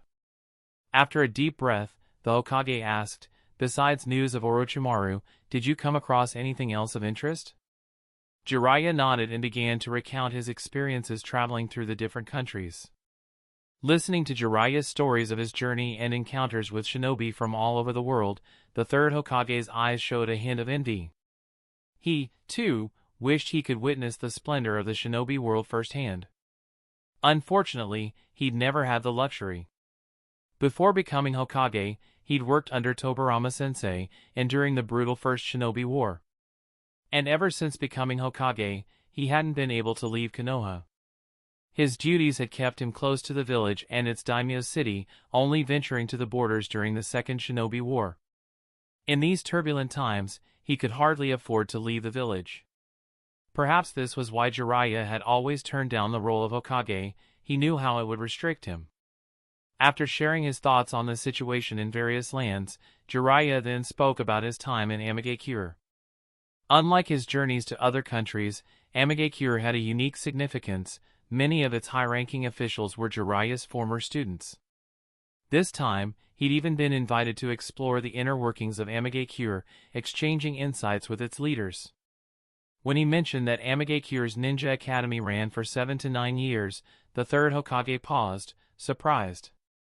The current 6-year program in Konoha was already a hard-fought compromise, balancing various factions to ensure graduates left with near Chunin-level competence. But a 7 to 9 year program in Amigakure? Were they training their ninja to be Chunin captains straight out of the academy? Noticing the Hokage's surprise, Jiraiya clarified, "Old man, Amigakure isn't just aiming to train Chunin. They want to develop versatile talents in different areas. Byakuya and Yahiko believe that ninjas should have more career options beyond being mercenaries. They're working to introduce chakra education to all Amagakure citizens so that everyone can learn at least a few jutsu. The third Hokage fell silent at this. Teaching all villagers ninjutsu? Making everyone a ninja? Even his own teacher, Tobarama, had never dreamed of implementing such an audacious and radical policy.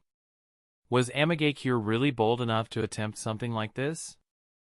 Chapter 238, Third-Rate Ninja. If Jiraiya's words were accurate and Amagakure truly implemented widespread ninja education, then its overall strength would undoubtedly see a significant surge, potentially putting it on par with the 5 great ninja villages. For Konoha, this wouldn't exactly be good news since it would mean another formidable rival emerging to its northwest. However, the first to feel the pressure of Amagakure's rise would likely be Iwagakure, as Amagakure sits directly on Iwagakure's path of expansion. With this in mind, the third Hokage realized that Amagakure's development might not be entirely unacceptable. After all, Konoha was used to dealing with multiple fronts. Whenever a new shinobi world war broke out, no matter where it started, the surrounding villages would eventually find a way to drag Konoha into the conflict. As the third Hokage frowned in thought, Jiraiya couldn't help but ask, "Old man, do you think Amagakure's approach is something we could adopt here in Konoha? If we could implement something similar, it would surely make the village even stronger." "You mean reforming Konoha like Yahiko has done with Amagakure?" The third Hokage fell into a deep contemplation, envisioning an era where every citizen of Konoha was a trained shinobi. But he quickly shook his head, dismissing the notion. The population of Konoha and its surrounding lands was well over 100,000. If Konoha truly could train that many ninja, then it would become an unstoppable force in the shinobi world, potentially outmatching all the other villages combined. But training ninja isn't so simple. Even producing one competent genin required substantial time and resources. The nearly 10,000 shinobi in Konoha were already pushing the limits of the Land of Fire's budget. If they attempted to train tens of thousands more, the Land of Fire's finances would likely collapse under the strain. Furthermore, if Konoha were to expand its forces too aggressively, it might also provoke suspicion from the daimyo's office. Sighing, the third Hokage told Jiraiya, "The conditions in Amagakure and Konoha are very different. We can't easily undertake such reforms here." Jiraiya's expression dimmed. He had thought he'd finally come up with a good idea, only for it to be dismissed outright by the old man, without even a proper discussion. He wondered whether the Hokage found the idea too difficult or simply had no interest in any kind of change.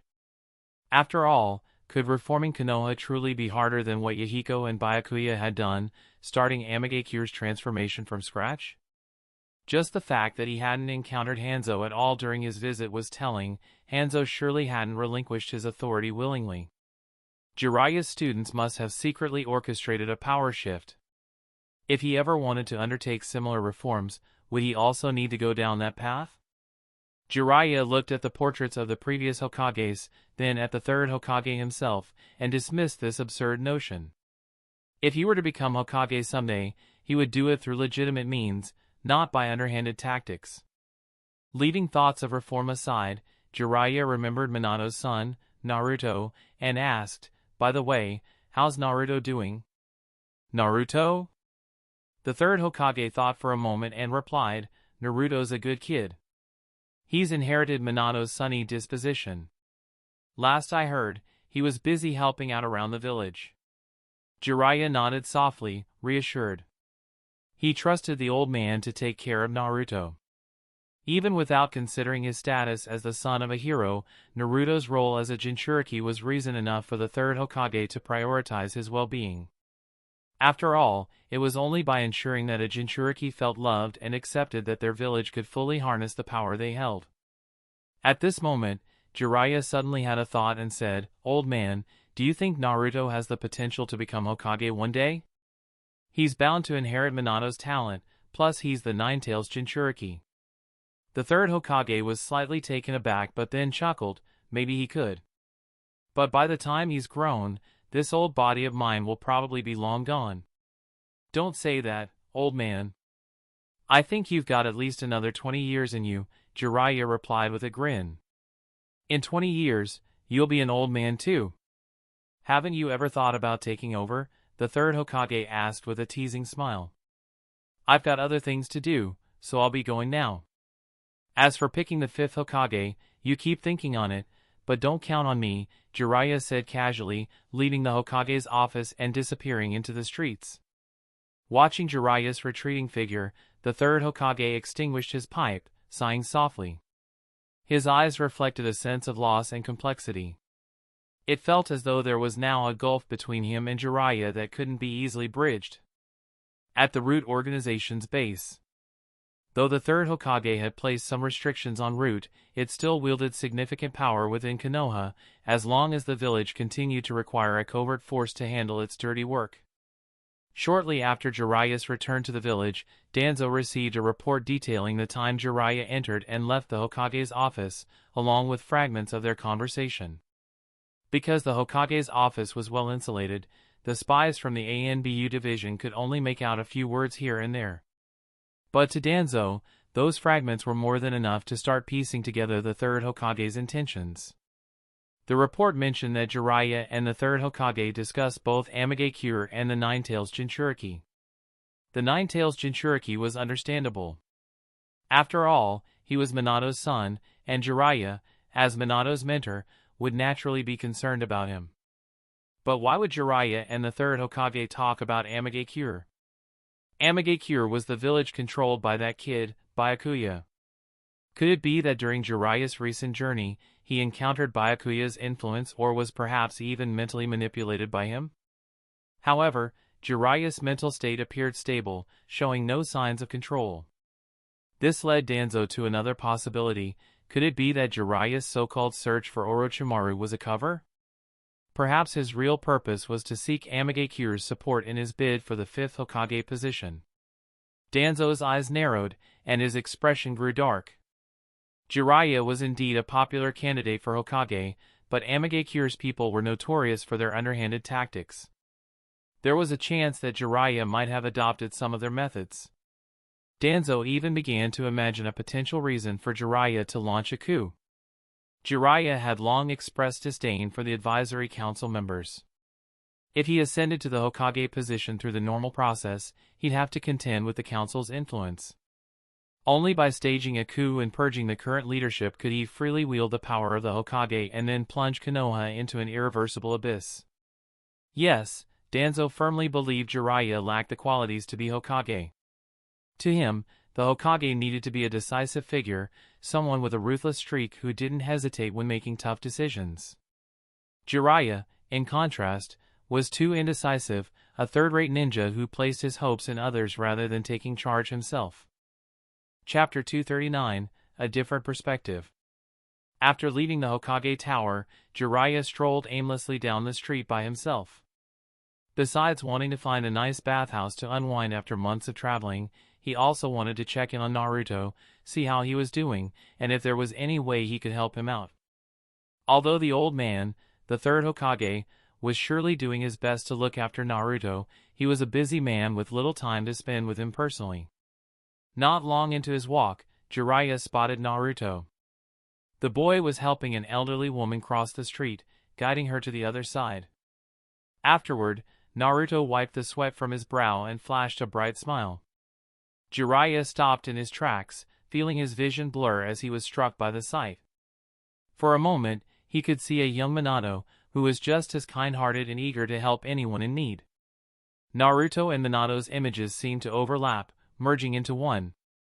Noticing Jiraiya staring, Naruto quickly ran up to him and handed him a tissue. "Hey, Mr. Ninja, you don't look so happy. Are you going through something tough?" Taking the tissue, Jiraiya chuckled and replied, "Just some memories from the past came up." "But you, kid, do you help people cross the street every day?" "Not just that," Naruto counted off on his fingers, "I've also helped push carts, carried stuff, and even run errands. Don't let my age fool you, I know a lot of things." Jiraiya guessed one reason Naruto might be doing all this. "Is it because you don't have enough food to eat?" Naruto shook his head. "The Hokage gives me enough allowance, but the shopkeepers usually sell me food that's about to expire, and it goes bad quickly. I started wondering if I'd done something to offend them. But since I started doing good deeds every day, their looks have softened a bit. I think maybe now they see me as part of the village." Listening to Naruto's experiences, Jiraiya's heart felt heavy. He couldn't understand why Naruto had faced such discrimination. Naruto hadn't done anything wrong. Minato and Kushina were heroes who saved the village. Even so, Jiraiya was relieved to see that, despite the prejudice he faced, Naruto had earned the villagers' acceptance through his own efforts. It showed that Naruto's strength of character was no less than Minato's, though he was still just a child forced to think about these things. Jiraiya couldn't help but feel some heartache for his young protege. Moved, Jiraiya pulled out a few bills from his wallet and said grandly, "Consider this a reward for all the good you've done. It's yours." Naruto, however, shook his head and refused. "I don't do good deeds for a reward, mister. Keep your money, I can't take it." Jiraiya was taken aback but soon broke into a smile as he put the money away. "You're right, kiddo. How about this? I'll treat you to a meal at the Akimichi family's barbecue place." After some gentle insistence, Naruto agreed and went along with Jiraiya to the barbecue restaurant. After a hearty meal, Naruto left with a full belly, while Jiraiya quietly disappeared after paying the bill. Looking around, Naruto couldn't find any trace of him and muttered to himself, "What a strange guy. Suddenly complimenting me, then treating me to a meal. It's like he knows me or something." Even though it was their first time meeting. As if sensing Naruto's thoughts, a voice murmured in his mind. It was the enigmatic Black Zetsu. "Naruto, the ninja who was with you just now is very strong. Even in my time, people like him were rare. He seems to care about you deeply, perhaps he knows something about your past." Naruto paused for a moment before sighing softly to himself. "If he does know my past, he probably won't tell me either." Naruto sighed, frustrated by the familiar feeling of knowing that another powerful ninja might know the truth about him but would likely never share it, just like the third Hokage. The Hokage always promised that he'd reveal everything once Naruto proved himself, yet despite all his efforts, that moment still hadn't come. With a hint of exasperation, Naruto murmured, "Old Man Black, what should I do next?" "I'll listen to you. Keep doing good deeds," Black Zetsu's voice echoed in Naruto's ear. "One day, you'll earn everyone's approval." Though Black Zetsu himself was uncertain why he was guiding Naruto to spread kindness rather than revealing the harsh realities of the ninja world, he was simply following Byakuya's orders. In the past, Black Zetsu would have driven Naruto toward a darker path, exposing him to the worst of the ninja world to manipulate him, much as he had done with past reincarnations of Indra. But Byakuya's plan seemed intent on crafting a fairy tale-like world for Naruto, one where he would see only the good in others. As Naruto rested by the roadside, night began to fall. Just as he was about to return home, the sound of a scuffle caught his attention. He paused, then decided to follow the noise. Arriving at a small park, Naruto saw a group of children surrounding a girl, apparently bullying her. Unlike the other children, this girl had unique, pale eyes that seemed almost alive. Noticing the distinctive white eyes, Black Zetsu felt a flicker of surprise. Those eyes were the Byakugan, a symbol of his ancient Akatsuki clan. But the true Akatsuki bloodline had long since vanished from the ninja world, and the Hyuga clan in Konoha were mere descendants of Hamura.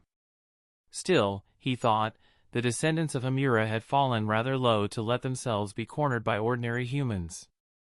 Naruto, seeing the situation, turned to Black Zetsu and asked, "Old Man Black, what should I do? Should I step in and stop them?" Black Zetsu nodded. "Of course. Ignoring bullying isn't the behavior of a good person. Don't you want to be accepted by everyone in the village?" Naruto hesitated, biting his lip. "But, if I interfere with that group, will they still accept me?" Faced with this moral dilemma, Naruto felt conflicted. His desire for acceptance was so strong that it made decisions like this challenging. Uninterested in dealing with Naruto's indecisiveness, Black Zetsu replied coldly, "This is your choice, not mine." Taking a deep breath, Naruto resolved himself and rushed over to the group, shouting, "Hey! I already called your parents. If you don't want a bamboo stick stir-fry, you'd better scram." At his words, the children scattered in fear, leaving Naruto standing next to the girl with the pale eyes. Watching the scene, Black Zetsu narrowed his eyes thoughtfully. Naruto's instinct to save the girl was certainly influenced by Asura's chakra, but there was something different about him. Unlike previous incarnations, Naruto seemed to genuinely want to help others, not just because of his lineage or destiny, but from his own desire to make a difference. Chapter 240, The Main and Branch Families. Black Zetsu found himself deep in thought, noting how Naruto seemed different from past reincarnations of Asura.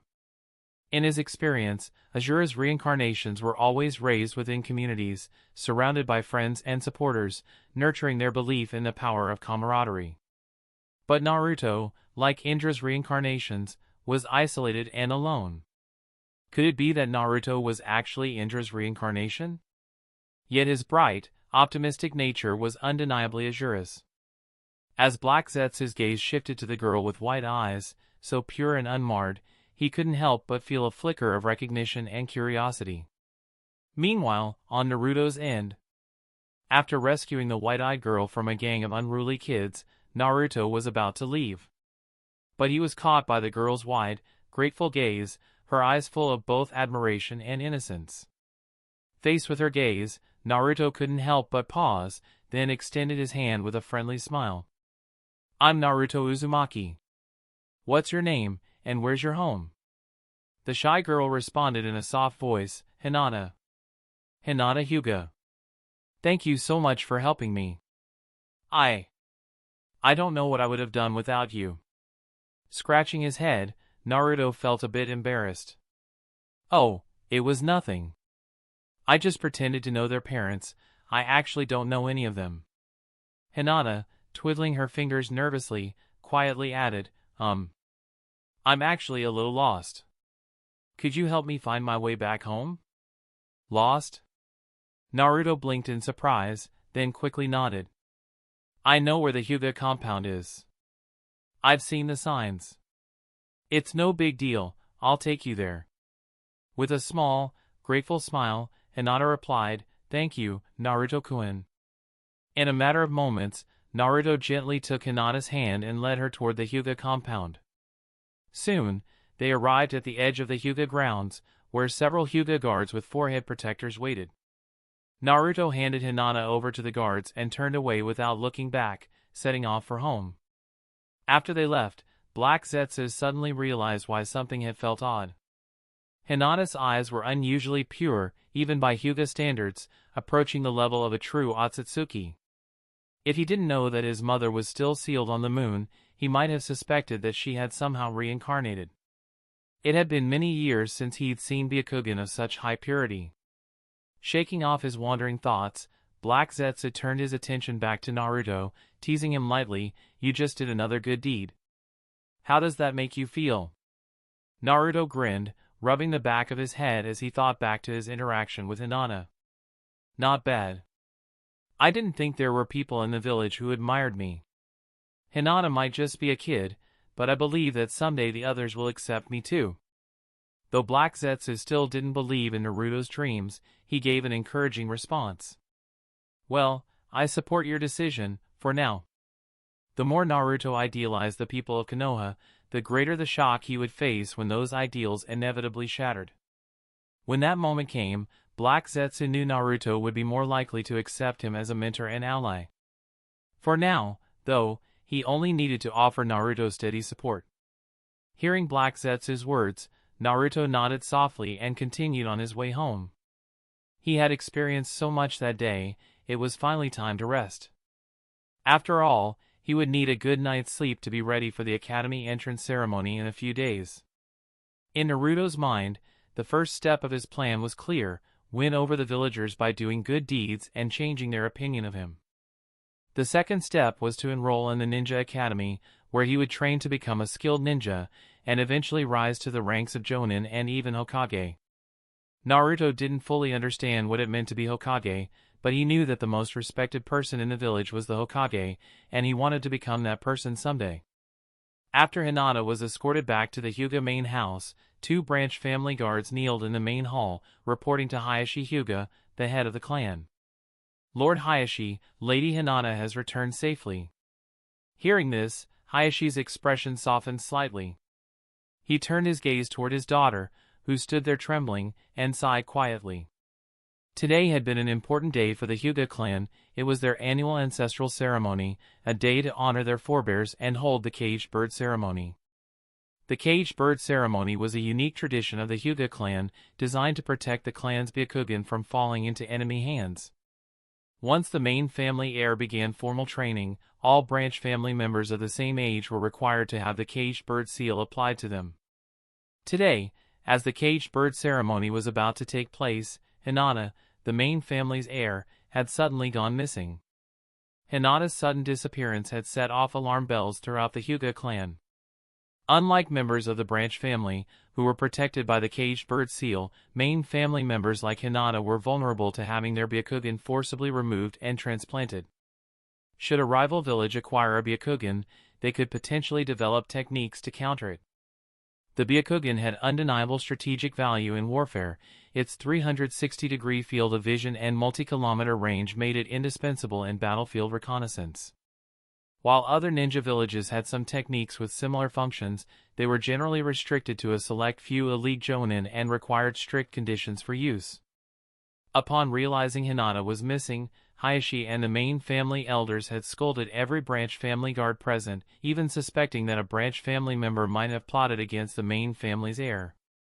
After all, if the main family's heir vanished, a new one would need to be chosen, giving the branch family a rare chance to gain influence. Fortunately, Hinata had returned safely in the end.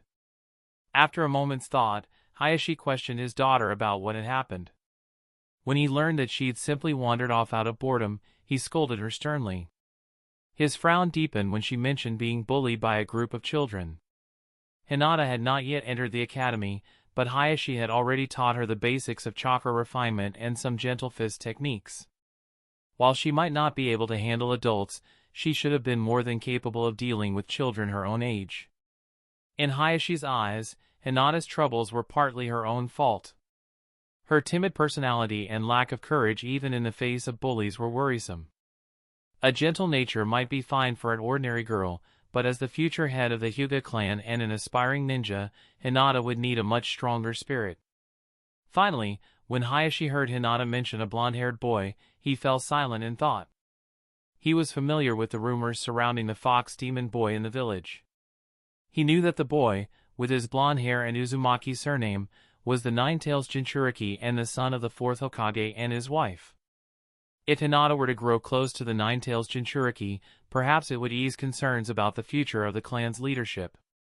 After all, in addition to Hinata, Hayashi's wife was currently pregnant again. Chapter 241, The Sorrow of a Caged Bird. After Hayashi Hyuga's questioning of Hinata ended, the turmoil surrounding the young lady's disappearance was finally over. Once he saw Hinata escorted back to her room to rest, Niji, with his forehead wrapped in bandages, smiled at his father, Hisashi, and said, "Father, I'm so glad that Lady Hinata is safe. I was really worried something had happened to her." Hisashi looked at Niji upon hearing this, his gaze lingering on the mark on his son's forehead for a long time. Today, his only son had been branded with the caged bird seal, and just like him, would be part of the branch family dedicated to protecting the main family, never able to rise above this fate. Even though Niji was far more talented than the weak Hinata, all of this had come about due to Hisashi's own fate. If he had defeated his elder brother in their duel years ago, he would have become the head of the main family, and Niji would naturally have inherited that position as well.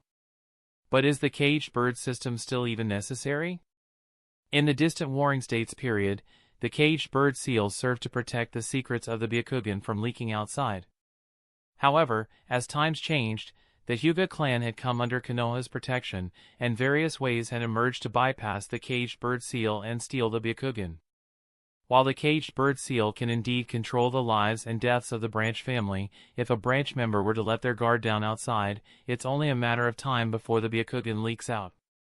Still, the caged bird system has been handed down for over 1,000 years, and changing it won't happen overnight. At the very least, Hisashi and Niji's generation won't see any hope for reform unless they gain the support of the village's upper echelons or even the Hokage. But Konoha's leadership has always had a delicate stance toward the Hyuga clan, unlikely to interfere with the caged bird system easily. Hisashi also had no leverage to persuade the Hokage. Thinking of this, Hisashi sighed softly and patted Niji's shoulder, saying, "Niji, you must protect Lady Hinata well, even at the cost of your life." "To protect my family, I am willing to give my life." Niji nodded in confusion. At this moment, he didn't understand why his father looked so troubled or what the mark on his forehead truly symbolized. He only nodded in a daze and then headed toward the dojo. There was still time before bed, so he wanted to practice Gentle Fist a bit more, hoping to become the top student in his class and bring honor to the Hyuga clan. As Hisashi and Niji were speaking, a white Zetsu was secretly eavesdropping underground. Since they couldn't freely use the Byakugan within the clan's grounds, neither of them knew of White Zetsu's presence or where their information might end up. In the Akatsuki hideout, Byakuya received intelligence on Konoha. Byakuya had 3 sources of information in Konoha: Black Zetsu, White Zetsu Shiro, and Kabuto Yakushi. Their reports covered the matters that interested him most: Naruto, Danzo, the Uchiha, and the Hyuga. And, again, Shiro is the name of White Zetsu who first joined Akatsuki, for those who forgot.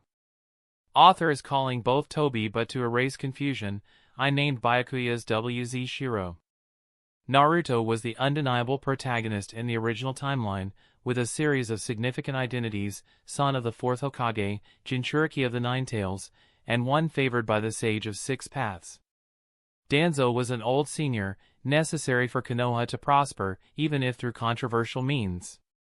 Meanwhile, both the Uchiha and Hyuga were like landmines, ticking time bombs that could explode at any moment.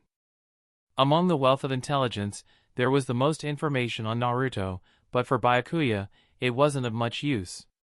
Although Naruto's background was unique, he was still very young and hadn't even tapped into the Nine Tails chakra yet.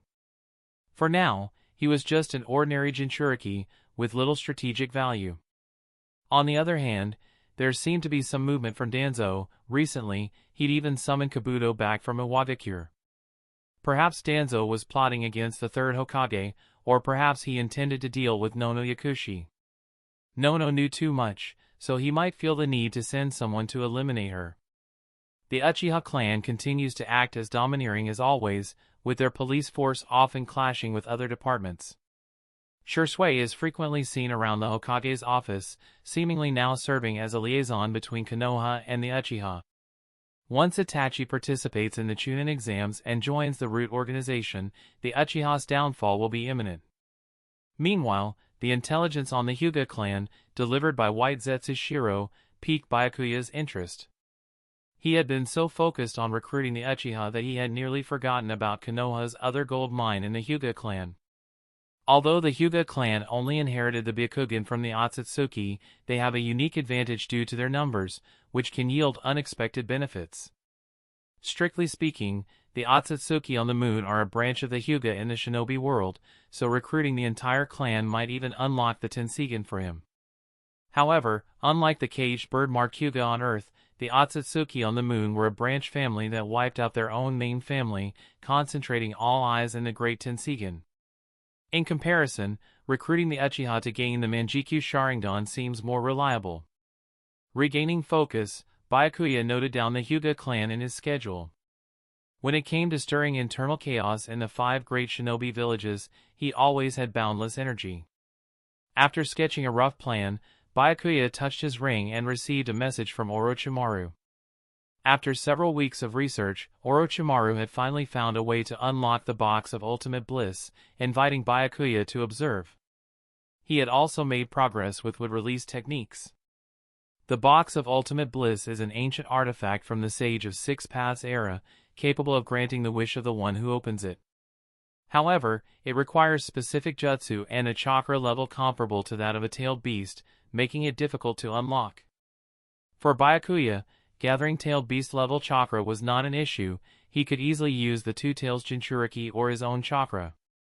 But in the field of jutsu research, even with his talent as a scientist of the shinobi world, Byakuya could only learn and modify existing techniques. Orochimaru remained the true elite in developing new jutsu. Without further hesitation, Byakuya used body flicker and arrived at a laboratory near the base. In the lab's hall, a massive ceiling array surrounded the box of ultimate bliss at its center, exuding an ancient, eerie aura. Byakuya fixed his gaze on Orochimaru nearby and asked, "Orochimaru-senpai, have you really found a way to open the box of ultimate bliss so quickly, or are you simply eager to examine its insides?" Seeing through his intentions, Orochimaru didn't mind. He had indeed summoned Byakuya here to have him on standby, in case there was something inside the box of ultimate bliss he couldn't handle alone. With a slight smile, Orochimaru replied, "I've completed the jutsu required to unlock the box, but I'll need you to provide the chakra to truly open it." Chapter 242, Enlightenment.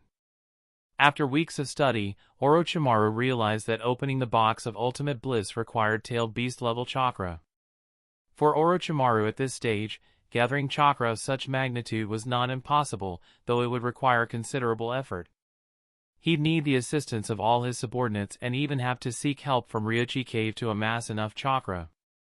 There were several reasons why Orochimaru didn't actively pursue gathering the chakra himself. Firstly, he wasn't particularly interested in the box of ultimate bliss as he was only researching it to fulfill his promise to Byakuya. Secondly, Orochimaru wanted to gauge the true power of the Akatsuki, especially Byakuya, to see if Byakuya possessed chakra on par with a tailed beast. When Orochimaru made his request, Byakuya didn't refuse. He understood Orochimaru's intentions and took this as an opportunity to impress him once again. Byakuya decided to retrieve the Two Tails Jinchuriki to provide the necessary chakra. Byakuya swiftly disappeared and reappeared at the edge of the seal formation. Following Orochimaru's instructions, he extended his hand and began channeling chakra into the formation. As the chakra flowed, the sealing array emitted sky-blue patterns that quickly merged into the box of ultimate bliss. Observing Byakuya release his chakra, Orochimaru narrowed his eyes, marveling at the unexpected prowess that had emerged in the shinobi world with Byakuya. Previously, Orochimaru had thought his loss to Byakuya months ago was due to poor condition. He also knew that would release jutsu had natural advantages over most ninjutsu, which had led to his narrow defeat and subsequent subordination to Byakuya. Orochimaru had believed that with better preparation, he could potentially match Byakuya. But seeing this nearly tangible chakra now, Orochimaru immediately realized that Byakuya had held back during their earlier fight.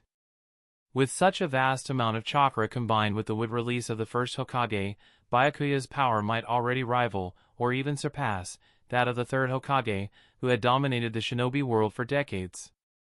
To Orochimaru, it made little difference whether Byakuya's strength merely approached or exceeded the third Hokage's.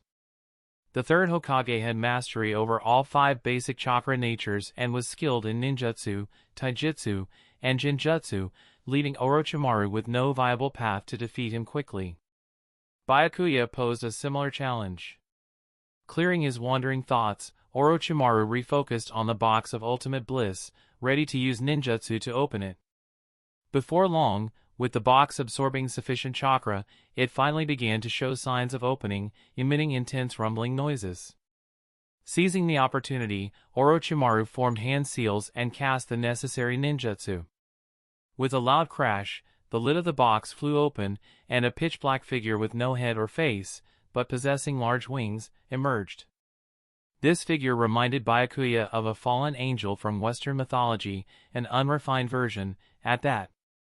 But why would such a being appear in a ninja world with a Japanese modern setting? Byakuya pondered, though he acknowledged the mishmash nature of the shinobi world. It wasn't unusual for creatures from other realms to appear here, given that there were many other dimensions beyond the ninja world. Perhaps the box of ultimate bliss wasn't even of this world but originated from some other dimension. After scanning the surroundings, the creature named Satori looked at Orochimaru, its liberator, and slowly asked, "Human, who has released me from the box of ultimate bliss, what is your wish?" And, Author is calling him Wu, which meant awaken, but I changed it demon's original name. So, if you read Satori as Wu, just know that I might have overlooked to changed it. Orochimaru looked at Satori with interest, surprised that the box could indeed grant wishes. Sharing a glance with Byakuya, Orochimaru understood and said, I wish for permanent peace in the shinobi world, for a land free of war and suffering. Hearing this, Satori, who had no nose or eyes, smirked. If you sincerely wish for it, I'll gladly help you achieve it. With that, Satori advanced toward Byakuya and Orochimaru at a ghostly speed. In Satori's way of fulfilling wishes, he always took the most straightforward route. For example, if the Land of Grass wanted to become the strongest nation in the shinobi world, he'd simply destroy the other nations. And for bringing eternal peace to the shinobi world, the fastest method was to kill all humans. Without people to define war and peace, the world would naturally achieve peace. However, just before Satori could strike Byakuya and Orochimaru, he suddenly stopped. Only about a meter ahead, a whirlpool sealing technique awaited him, ready to bind him if he took another step, robbing him of his freedom once again. Satori easily dodged the whirlpool seal and planned to attack from another angle, but to his frustration, seals surrounded him on all sides, closing in toward the center. Attempting to force his way through, Satori was soon entangled by adamantine chains, binding him tightly. Sensing something familiar from Byakuya, Satori suddenly showed an expression of fear and curled into a ball. More than 1,000 years ago, he had lived in the shinobi world, enjoying the offerings of neighboring lands. But one day, figures descended from the heavens, and one of them defeated him and sealed him inside the box of ultimate bliss. During his centuries-long imprisonment, his physical body had entirely decayed, leaving only a chakra mass filled with malevolence. If not for the chakra he gained from fulfilling wishes, he would have already vanished from the shinobi world. Yet, even after all these centuries, he couldn't forget the aura of those heavenly beings. Detecting that same presence in Byakuya, Satori understood that this man was somehow connected to those ancient, otherworldly beings. Now unsure if these newcomers would reseal or annihilate him, Satori felt an overwhelming urge to flee. He rushed back toward the box of ultimate bliss. In his eyes, the box that had once confined him was now his refuge. Dragging the adamantine chains, Satori swiftly retreated into the box, slamming it shut to hide in its dark, narrow interior. Witnessing this, Byakuya and Orochimaru were both taken aback and exchanged puzzled glances. According to historical records, the entity within the box of ultimate bliss, Satori, had once destroyed entire nations and was capable of devastating the entire shinobi world if left unchecked. But the creature they saw today seemed surprisingly timid. Chapter 243, Satori's Reward and Ancient Fragments of Knowledge. After witnessing Satori flee back into the box of ultimate bliss, Orochimaru glanced at Byakuya, his eyes seeming to ask, did we succeed or fail with this experiment? The creature inside the box doesn't seem to have fulfilled our wish. Byakuya ignored Orochimaru's subtle look and walked directly toward the box. Byakuya had his suspicions about why Satori had shown fear just now. Perhaps it was because he possessed Yin-Yang release or due to the Ashura bloodline flowing within him. These latent powers within him might have led the box of ultimate bliss to mistake him for an Akatsuki. After all, while Satori had a keen sense of malice, this perception was undoubtedly chakra-based, which inevitably tied back to the Akatsuki clan. Lost in thought, Byakuya reached the box and pressed his hand against it again. Having observed Orochimaru's jutsu, he recorded its structure, and he was now able to open the box at will. Channeling another tailed beast's worth of chakra, Byakuya cast the jutsu to open the box and then pulled it ajar, jumping into the dimension within. Just as he expected, though the box of ultimate bliss appeared small on the outside, it connected to a small alternate space within. Once inside, Byakuya quickly locked onto Satori's position and summoned black rods in his hand, advancing step by step. Now that there were no onlookers, he could unleash his full power. Seeing the black rods in Byakuya's hand, Satori's heart sank as he was reminded of the terror he'd experienced 1,000 years ago. Taking a deep breath, with no escape left, Satori launched an attack on Byakuya. But Byakuya didn't dodge. Instead, he rapidly formed hand seals, creating multiple wood clones, each charging towards Satori. After a brief battle, the entire dimension was filled with towering trees, and Satori's body was pierced by countless black rods, rendering him completely powerless. Although Satori's malice-sensing ability was potent, it relied mainly on speed. In the face of Byakuya's wood release and black rods, Satori had no way to capitalize on his speed advantage. The first hit from a black rod had already sealed his fate. At this moment, Satori's body began to change, disintegrating like burning paper, as if he might vanish at any moment. Within seconds, Satori's physical form disappeared entirely, leaving behind a mass of sentient chakra. Byakuya watched Satori struggle calmly, showing no concern for his potential escape. Satori's current form was similar to that of the nine-tailed beasts, a mass of self-aware chakra. The black rods could control tailed beasts, so controlling Satori was naturally within their power. As a native being of the Shinobi world and its surrounding dimensions, Satori's essence was far beneath that of the extraterrestrial Akatsuki. Realizing he couldn't escape, Satori materialized a pair of eyes filled with resignation and asked, "What will it take for you Akatsuki to finally leave me alone?" "Akatsuki?" Byakuya frowned, realizing Satori knew more than he'd expected. After a brief pause, Byakuya responded, "What is this Akatsuki you speak of?" "I'm only here to make you fulfill our wish for peace in the Shinobi world." Peace in the Shinobi world. Satori fell silent, seemingly helpless. Seeing Satori's reluctance to speak, Byakuya drove another black rod into him and continued, "You haven't answered my question. What exactly are the Akatsuki?" Under Byakuya's threat, Satori finally began recounting a long-forgotten history. Over 1,000 years ago, two members of the Akatsuki clan descended upon the Shinobi world. They planted a massive tree at the heart of the land, aiming to absorb the planet's chakra. Before planting the divine tree, the two Akatsuki hunted indiscriminately across the Shinobi world, removing anything that could hinder the tree's growth. Years later, the male Akatsuki vanished, replaced by a female Akatsuki, along with the figures of Hagoromo and Himura Akatsuki. After being sealed by Hagoromo, Satori lost contact with the events in the Shinobi world. Finishing his tale, Byakuya began using a combination of threats and promises to coerce Satori into joining the Akatsuki. Satori had no real choice and could only grit his teeth and agree to Byakuya's terms. Just then, an emotionless electronic voice echoed in Byakuya's mind. "Satori, Chakra Lifeform, has joined the Akatsuki. You have acquired the malice detection ability." "Satori, Chakra Lifeform, has joined the Akatsuki. You have acquired advanced body flicker technique." Byakuya glanced over the rewards. The malice detection ability was quite useful. Although he already had the Kagura Mind's Eye, he had always been weak in detecting malice specifically, so this ability filled that gap nicely. As for the advanced body flicker technique, it seemed to be a form of Satori's teleportation skill, which might come in handy. After claiming his rewards, Byakuya exited the box of ultimate bliss alone. Having confirmed that the box had a limit on its powers, his interest in it waned. When Orochimaru saw Byakuya emerge from the box, a peculiar expression crossed his face. There were only two possibilities for Byakuya's safe return: either he hadn't encountered the box's creature at all, or he had managed to defeat Satori.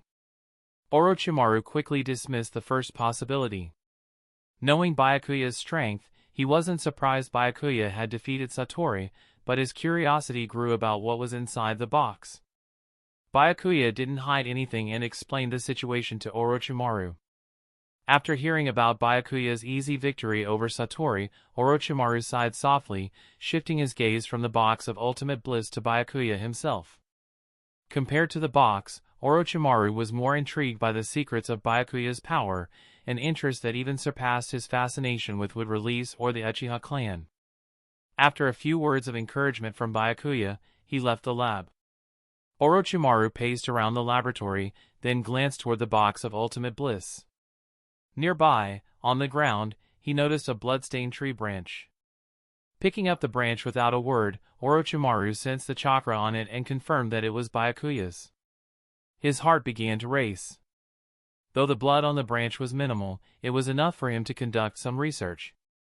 If he could unravel the mystery behind Byakuya's power, he might even be able to create a vessel with similar qualities, allowing him to perform the reincarnation jutsu on it. Orochimaru had always wanted to explore the limits of ninjutsu, but his frail body had held him back, making his quest for the ultimate secrets of ninjutsu fraught with risk. Only by acquiring a perfect body could he pursue the ultimate secrets of ninjutsu without any reservations. With this thought, Orochimaru smiled, as if he could already see the day his experiment would succeed. Chapter 244, Byakuya's Confidence. After Byakuya's figure disappeared, Orochimaru donned a white lab coat and began to analyze Byakuya's cells using various scientific instruments, setting up comparison experiments as well.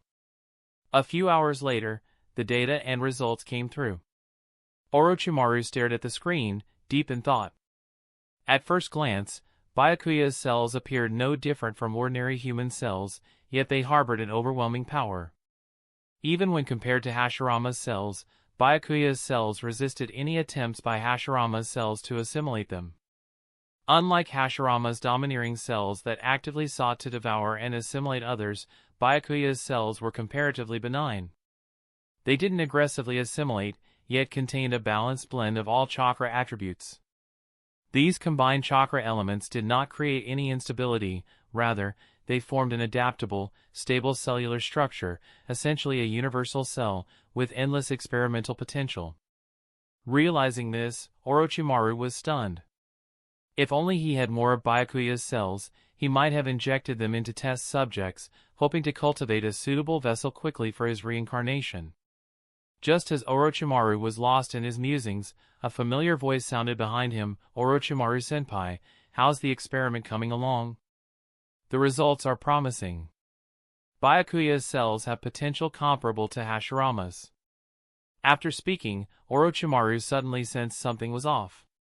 He turned around sharply, only to see Byakuya standing there, watching him with a harmless smile. But that seemingly benign smile sent chills down Orochimaru's spine. His clandestine efforts to collect Byakuya's cells had clearly been discovered. He wondered if Byakuya might eliminate him for his actions. Should he escape now? And where could he go if he left the Akatsuki? While Orochimaru wrestled with these thoughts, Byakuya glanced at the data on the screen and remarked, "I didn't realize my data indicators were so high, almost on par with the first Hokage's cells. But tell me, Orochimaru-senpai, why did you feel the need to collect my cells secretly?" A few drops of cold sweat formed on Orochimaru's forehead as he struggled to find a reply. But Byakuya quickly offered him a lifeline. "Orochimaru-senpai, were you secretly gathering my data to help me increase my strength?" Orochimaru hurriedly nodded, seizing the excuse. "That's exactly it, Leader Byakuya. My research on your blood is to help you become stronger." "Good." Byakuya nodded, then continued, "I didn't expect you to be so dedicated to the organization's goals. For a moment, I wondered if you were gathering my data with plans to attack me someday. Anyway, in the future, if you need my blood for research, just ask. There's no need to sneak around." Byakuya's tone grew sharp, his gaze turning icy. "We're all working toward the ultimate goal of peace in the ninja world. There's no need for underhanded tactics. I despise deceitful people. Orochimaru-senpai, I hope you won't become someone I despise. Otherwise, Konoha won't be the only group pursuing you." At these words, Byakuya's eyes shone with a deadly gleam, like the gaze of a reaper from the underworld. His voice was dripping with menace. Orochimaru understood that Byakuya was warning him. Byakuya had likely known about the secret collection all along, perhaps he even left that blood behind deliberately to bait him. Only now did Orochimaru remember that Byakuya, like Kushina, was also a member of the Uzumaki clan. The Uzumaki clan's potent life force and uncanny sensory abilities make them formidable on the battlefield, rivaling even the Hyuga clan. This realization hit Orochimaru hard. His actions had likely been within Byakuya's awareness all along. Such a prospect was chilling, suggesting that Orochimaru would have minimal opportunities to escape Byakuya's detection should he ever try to flee in the future. Amid the unsettling news, there was a silver lining. Byakuya didn't seem to mind his research into his cells. In fact, he even encouraged it, hoping it could yield fruitful results. "Leader," Orochimaru said, "since I chose to join the Akatsuki, I won't leave so easily." Pausing for a moment, he then added slyly, "But, Byakuya-sama, aren't you worried I might gain power surpassing yours through my research?" Byakuya laughed confidently.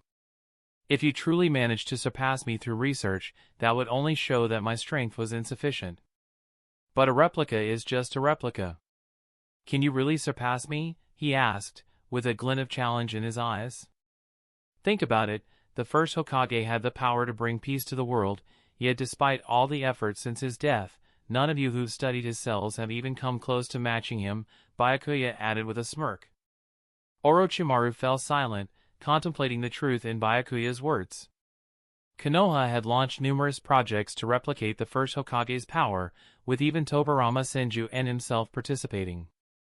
But decades had passed, and all they had to show was Tenzo, a mere shadow of the first Hokage's prowess. Byakuya continued, "I know why you left Konoha, and I know what your dreams are, Orochimaru-senpai. And yet, I still chose to accept you, even allowing you to study my blood. Do you know why?" Orochimaru looked puzzled but ventured a guess.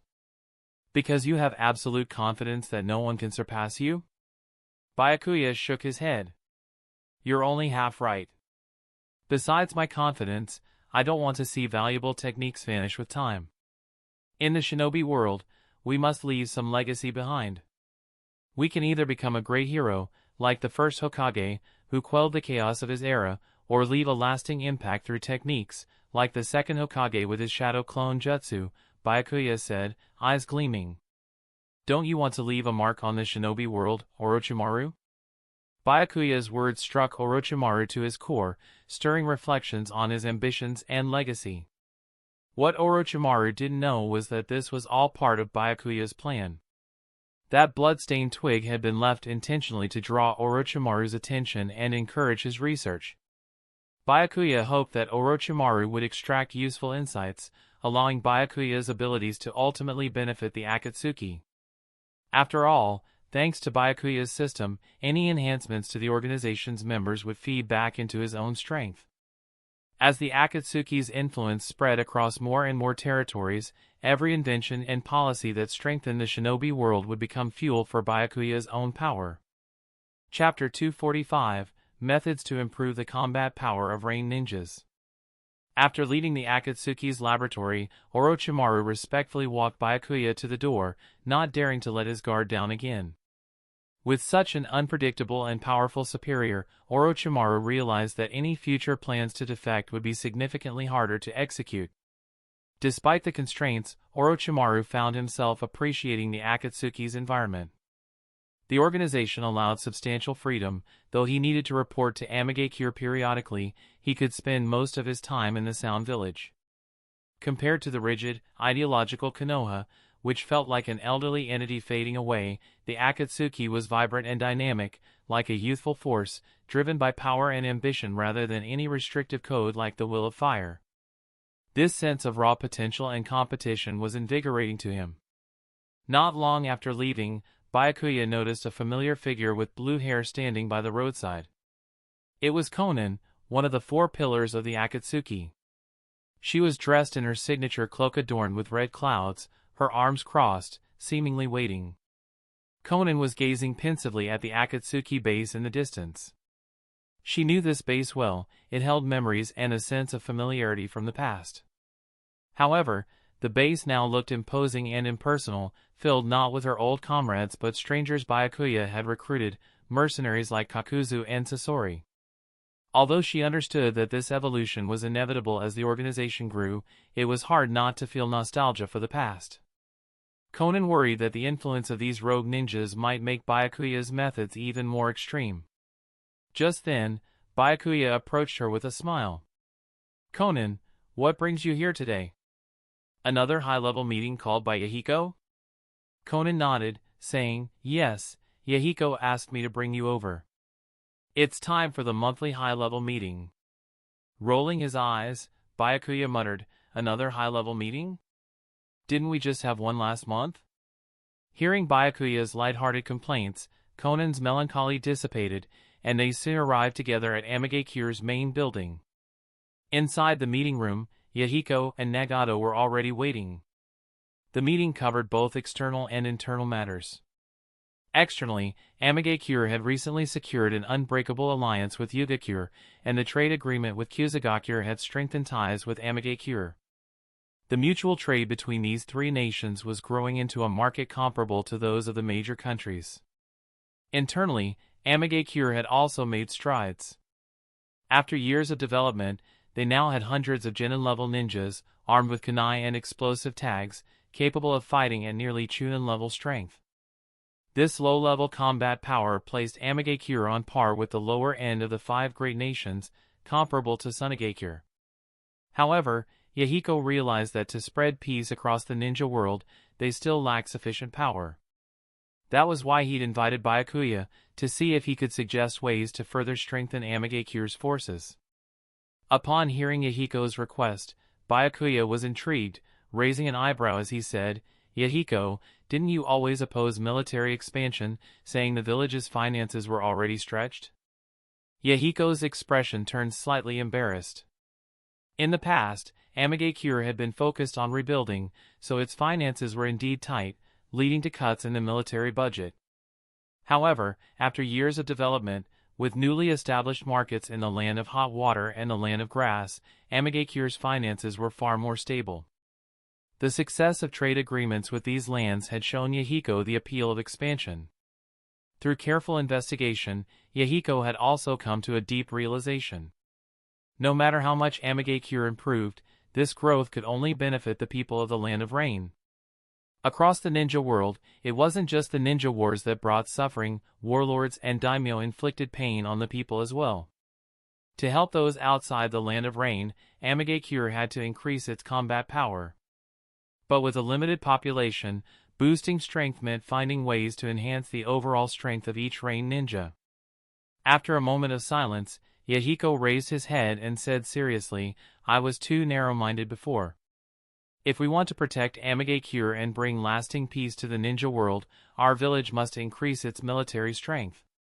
Hearing this, Byakuya dropped his playful tone and began analyzing seriously for Yahiko. To increase the average combat power of the Rain Ninja, there were two main approaches. One was to leverage external technology, like the chakra armor used in the Land of Snow or kunai guns from Land of the Sky. Although chakra armor was costly, it could greatly enhance a ninja's defense and chakra reserves. In the original timeline, Snow Country's ninjas, with the aid of chakra armor, were able to put up a decent fight against Kakashi Hatake. Another option was Orochimaru's Cursed Seal technique. The technique was derived from Yugo, a ninja born with the ability to harness natural energy. By using Yugo's cells and combining it with Ryochike's methods of natural energy utilization, Orochimaru had developed the Cursed Seal. However, it was unclear if Orochimaru had even found Yugo yet. Although Cursed Seal transplants weren't as risky as transplanting Hashirama's cells, they still carried a high risk of fatality. After thinking it over, it seemed that chakra armor was the most feasible option for Amagekyure. After a brief pause, Byakuya turned to Yahiko and said, "Yahiko, if we want to increase our combat strength, we need to target the Land of Snow and Land of the Sky and obtain their chakra technology." To go after the Land of Snow and the Land of the Sky? Yahiko fell into deep thought. Chapter 246, Departure to the Land of Snow. Yahiko was not unfamiliar with the name of the Land of Snow. This country, located in the far north of the continent, remained covered in ice and snow year-round. As a result, it had limited interaction with other nations, making it a rather mysterious place. However, Yahiko had never heard that the Land of Snow had developed chakra armor capable of enhancing a ninja's power. As for the Land of Sky mentioned by Byakuya, Yahiko was even less familiar with it. In his understanding, there was no such country as the Land of Sky within the Shinobi world, at least, he had never heard of it before. Seeing Yahiko's confusion, Byakuya explained. The Land of Sky is a small nation near the Land of Fire. During the Great Ninja War over 20 years ago, a rogue ninja village called the Sky Ninja Clan arose there. They attacked Konoha using advanced chakra-based weapons from a flying fortress, but Konoha ultimately defeated them. Yahiko frowned and asked, by your account, wasn't the Sky Ninja village destroyed over 20 years ago? How are we supposed to acquire more advanced technology from them? The Land of Sky did indeed fall, but that doesn't mean the Sky Ninja village was completely eradicated. Some remnants of the Sky Ninja still lurk in the Shinobi world, and the location of their airborne fortress remains unknown. After a brief pause, Byakuya continued, for years, I've been sending people to investigate ancient ruins across the Shinobi world and have uncovered the locations of several remaining Sky Ninja. We can find them whenever we're ready. Previously, however, our organization wasn't in a position to negotiate with them. But now, things are different. Yahiko pondered this revelation deeply. It turns out that Byakuya, while leading the Akatsuki, had secretly done so much. He had set his sights not only on the major nations but also on remnants of once destroyed groups. His thoroughness was impressive. However, this wasn't Yahiko's first day knowing Byakuya. He knew Byakuya always possessed a strong sense of caution and constantly viewed the 5 great nations as potential threats, developing multiple strategies to defend against them. Returning from his wandering thoughts, Yahiko spoke, I can send someone to negotiate with the Land of Snow to see if we can trade for their chakra armor. But as for the Sky Ninja village, that will likely have to rely on you. And, I didn't watch the movie or probably has forgotten, but I have never heard Sky Ninja village. I also didn't found it on the wiki. So, this village is also an assumption. The name will be appearing quite often in the future. Byakuya shook his head and replied, I plan to send others to investigate the Sky Ninja village. And as for acquiring the chakra armor technology from the Land of Snow, I have a better plan. Standard negotiations won't secure such a crucial technology. True. So the task of acquiring the chakra armor will have to be left to you, then. Yahiko nodded slightly, trusting Byakuya's abilities as usual. Then, he seemed to realize something and smirked faintly. He couldn't shake the feeling that Byakuya was stringing him along and had everything calculated from the start. And if Byakuya went to the Land of Snow himself, would it cause the same chaos he had stirred in the Land of Grass? He could already picture the Land of Snow's leaders being pressured into signing an alliance treaty. It wasn't that he opposed the idea of an alliance treaty. But if Amagakure kept up this high profile, it would inevitably provoke the 5 great nations' suspicion. And given Amagakure's geographical position, it was no better than the Land of Fires. It lay between multiple major powers as a vulnerable frontier. Byakuya, unaware of Yahiko's thoughts, wouldn't have cared much even if he knew. Glancing at Konan nearby, Byakuya extended his hand to her, saying, Konan, you'll accompany me on this mission. I'll need your help with it. Konan looked a bit puzzled but nodded. She hadn't left the village in some time. With their immediate focus set on the Land of Snow and the Sky Ninja village, the high-level meeting came to an end. Byakuya didn't depart with Konan immediately but first returned to the base to send 2 Outer Circle members to locate the Sky Ninja village's ruins. In Byakuya's view, the remnants of the Sky Ninja village had been quietly active within the Shinobi world. The Sky Ninja village leader, Shino, was even known for stealing secret techniques from Kumogakure, which had landed him on their wanted list.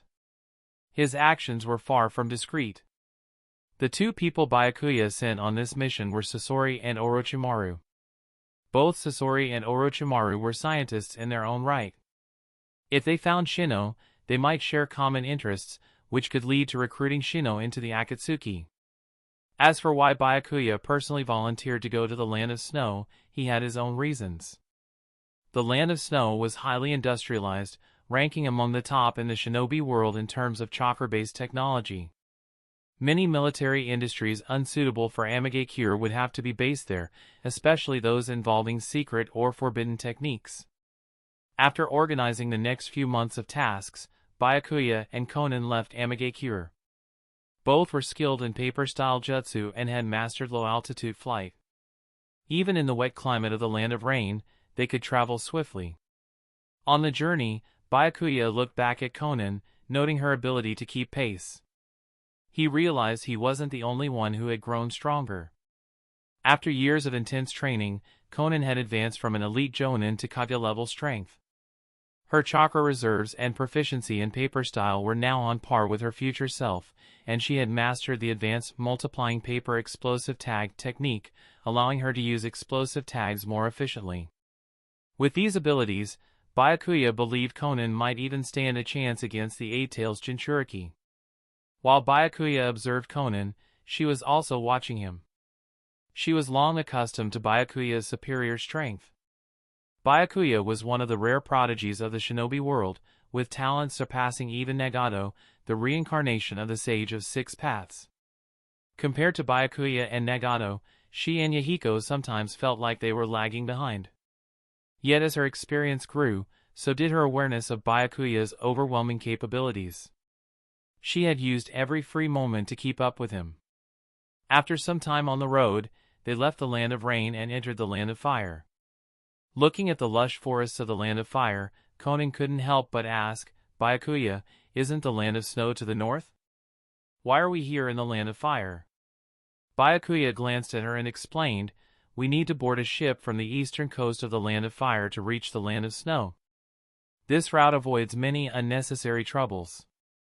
Also, there's a key person here in the Land of Fire we need to find. Only by finding her can we successfully acquire the chakra armor technology once we reach the Land of Snow." A key person in the Land of Fire? Who are we looking for? Konan grew even more curious, though she trusted Byakuya's judgment implicitly. Since long ago, he had never let her down. Whoever Byakuya saw was clearly deeply connected to the Land of Snow. Chapter 247, The Script of Revenge. After several days of traveling, Byakuya and Konan finally arrived at the capital of the Land of Fire. Although the Land of Fire didn't have an official capital, people generally referred to the city where the Land of Fire's daimyo resided as its capital. It was also the city with the highest number of ninja outside of Konoha. Simply walking down the streets, Byakuya and Konan encountered numerous ninja. Most were from Konoha, with a few wandering rogue ninja mixed in. Amidst the architecture of the daimyo's palace, Byakuya could sense over a dozen unusual chakra presences. These chakra signatures belonged to the 12 Guardian Ninja, an elite ninja unit dedicated to the Land of Fire's daimyo. Each member was at least of Jonin-level strength, protecting the daimyo from enemy assassinations and also serving as a power check on the daimyo himself. Enhancing his sensory abilities with chakra, Byakuya quickly located the daimyo's exact position. The Land of Fire's daimyo was indulging himself within the castle, completely absorbed in luxury. But despite his unseemly behavior, the daimyo remained the highest authority in the Land of Fire and could still command the Hokage. Byakuya wasn't here to deal with the daimyo, nor did he have any interest in solving Konoha's problems. With the evolution of the shinobi world, it was only a matter of time before the ninja villages and the daimyo came into conflict. An internal power struggle within the Land of Fire seemed almost inevitable, unless Konoha was willing to halt its development and abandon the centralized model similar to that of Amagakure. Returning his attention to the present, Byakuya walked toward a movie theater within the city. Posters and banners covered the entrance, advertising a film titled The Great Adventure of Princess Gale. Seeing this, Konan looked at him with suspicion. Could it be that this Byakuya saw was somehow involved in the cinema? Despite her curiosity, Konan held back her questions and joined Byakuya to watch the movie, treating it as a rare moment of leisure on their mission. After the film ended, Byakuya used the body flicker technique to teleport to a nearby hotel. Inside a luxurious hotel suite, a middle-aged man was speaking with a young woman. Interestingly, the man maintained a respectful, kneeling posture throughout their conversation. "Congratulations, Lady Koyoki. Your debut performance was a great success. If the upcoming films continue to do well, we'll surely gather the funds needed to avenge Lord Kasahana's death." "Sandayu-san, I haven't really thought that far ahead," she replied with a faint smile. "But I do enjoy being an actress." As long as the audience is happy with my work, I'm content. Whether or not we gather enough funds to return to our homeland isn't my main concern. Besides, I'm no longer the princess of the land of snow. I'm just an ordinary person now. And so, Mr. Sandeu, there's really no need to kneel before me." At this, Koyoki Kazahana sighed, her eyes filled with memories of the past. She couldn't forget the day her father was murdered, nor the betrayal of her uncle who stole her birthright. For now, merely evading the snow ninja's pursuit was challenging enough. Reclaiming her title as daimyo seemed impossible. Hearing Koyoki's words, Sandaya showed a relieved smile. It was better for her to forget the position of the daimyo's heir. If the snow ninja were to track her down, they would all be in grave danger. Taking back the daimyo position for Lady Koyoki would require meticulous planning. Overthrowing Dodo Kazahana, who successfully usurped the throne, would necessitate substantial funding to hire ninjas and even the support of the 5 great shinobi villages. Without their assistance, even if Lady Koyoki regained her position, holding onto it would be near impossible. At that moment, an assistant knocked on the door, and after receiving permission, entered to deliver a message. "Mr. Sandeu, there's a guest outside claiming to be an investor. He's brought a script and funding and wishes to discuss a movie project with you." "A script-bearing investor?" Sandeu frowned but agreed to meet with the visitor. About 10 minutes later, Sandeu and Koyoki found themselves in the reception room with 2 visitors, a man and a woman. The investors were none other than Byakuya and Konan in disguise, using the transformation technique. After a pause, Sandeu spoke up, saying, "I assume you 2 investors are here for the great adventure of Princess Gale. While we are indeed short on funds, we cannot collaborate if the script doesn't meet our standards." Byakuya replied confidently, "Don't worry. We'll make you an offer you can't refuse." He then looked over at Koyoki Kazahana. She appeared even younger than him, perhaps 15 or 16, yet carried herself with the presence of a true star. It made sense, others might play the role of a princess, but for Koyoki, it was her life. As Byakuya examined Koyoki, Sandeu suddenly felt a bit uneasy. He carefully asked, "Could you tell us what your script is about and how much you plan to invest?" Byakuya nodded and pulled a sheet of blank paper from his bag. At the top, it bore a simple title, "The Princess's Revenge." The Princess's Revenge? Sandeu and Koyoki's faces instantly tensed as they exchanged wary glances, clearly on high alert as they looked at Byakuya and Konan. Unfazed, Byakuya continued, "Indeed, it's the story of a princess seeking revenge. Think about it, why would a princess, of all people, choose a life of adventure? She must have had a reason, perhaps something that forced her to leave her homeland." Byakuya's words struck a nerve, leaving both Sandeu and Koyoki visibly shaken. Although Byakuya spoke of a fictional Princess Gale, his implications were clear, he was referencing Princess Koyoki's real-life escape from the land of snow. He seemed to know everything about their past. They hesitated to flee, for 2 reasons: neither was a ninja, and they weren't skilled in combat. Additionally, they were unsure of Byakuya's intentions, uncertain if he was friend or foe. After a long silence, Koyoki spoke, "What do you think the princess should do? Should she remain an adventurer, or return to reclaim her homeland and seek revenge?" Resting his chin on his hand, Byakuya replied in an unhurried tone, "That depends on the princess herself. If she's given up, then there's no one who can help her. But," he added with a smile, "I'd be more than happy to assist a runaway princess. This is an investment that could yield tremendous returns." Koyoki fell silent, deeply contemplating his words. After a long pause, she finally spoke again, "What kind of assistance can you offer us, and what price would I have to pay?" Although young, Koyoki was no fool, she understood that Byakuya surely had his own motives. Byakuya chuckled and answered, "The price is high, of course, but it's still far better than surrendering your entire country to the man who killed your father. Think carefully, and decide whether you need my investment." Chapter 248, Is Byakuya really that famous? After listening to Byakuya's proposal, Koyoki fell into deep thought, carefully weighing his offer.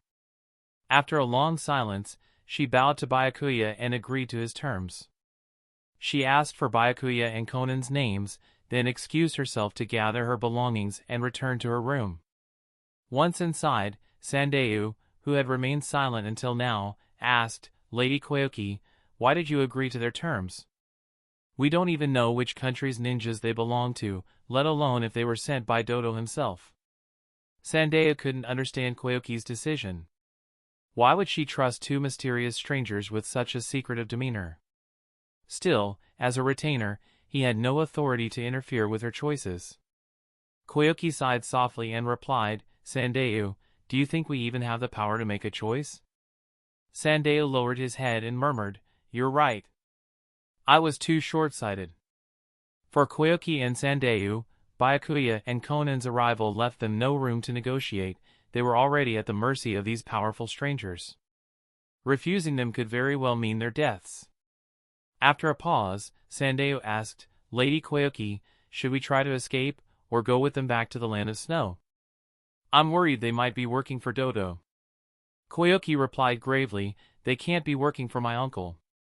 If they were, we'd already be dead. Besides, I've decided to cooperate with them to reclaim my rightful place as daimyo of the land of snow. If we keep waiting, the people of the land of snow will forget us completely, and they'll start to see my uncle as the true ruler." Her gaze grew determined as she spoke, and Sandeu could see in her the spirit of her father, Sosetsu Kazahana. With a heavy heart, he silently accepted her decision. Their conversation was quiet, but Byakuya heard every word clearly. He wasn't surprised that Koyoki agreed to his terms. She had no other options.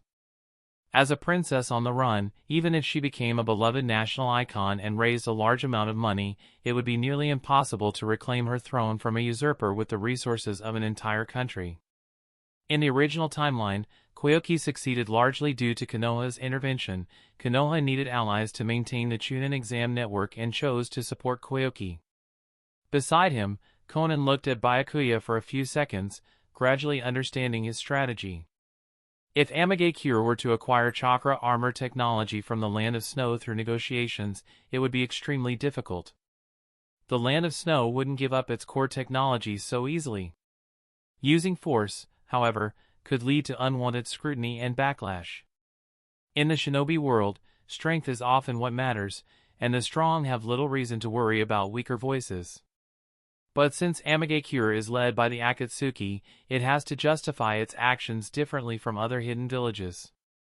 If they help the rightful heir reclaim the throne, then Amagakure could acquire the chakra armor technology with much less resistance. Besides, Byakuya's information network was impressively thorough. He even managed to track down the exiled Koyoki Kazahana. Who would believe that the actress playing the princess in a film was actually a real princess?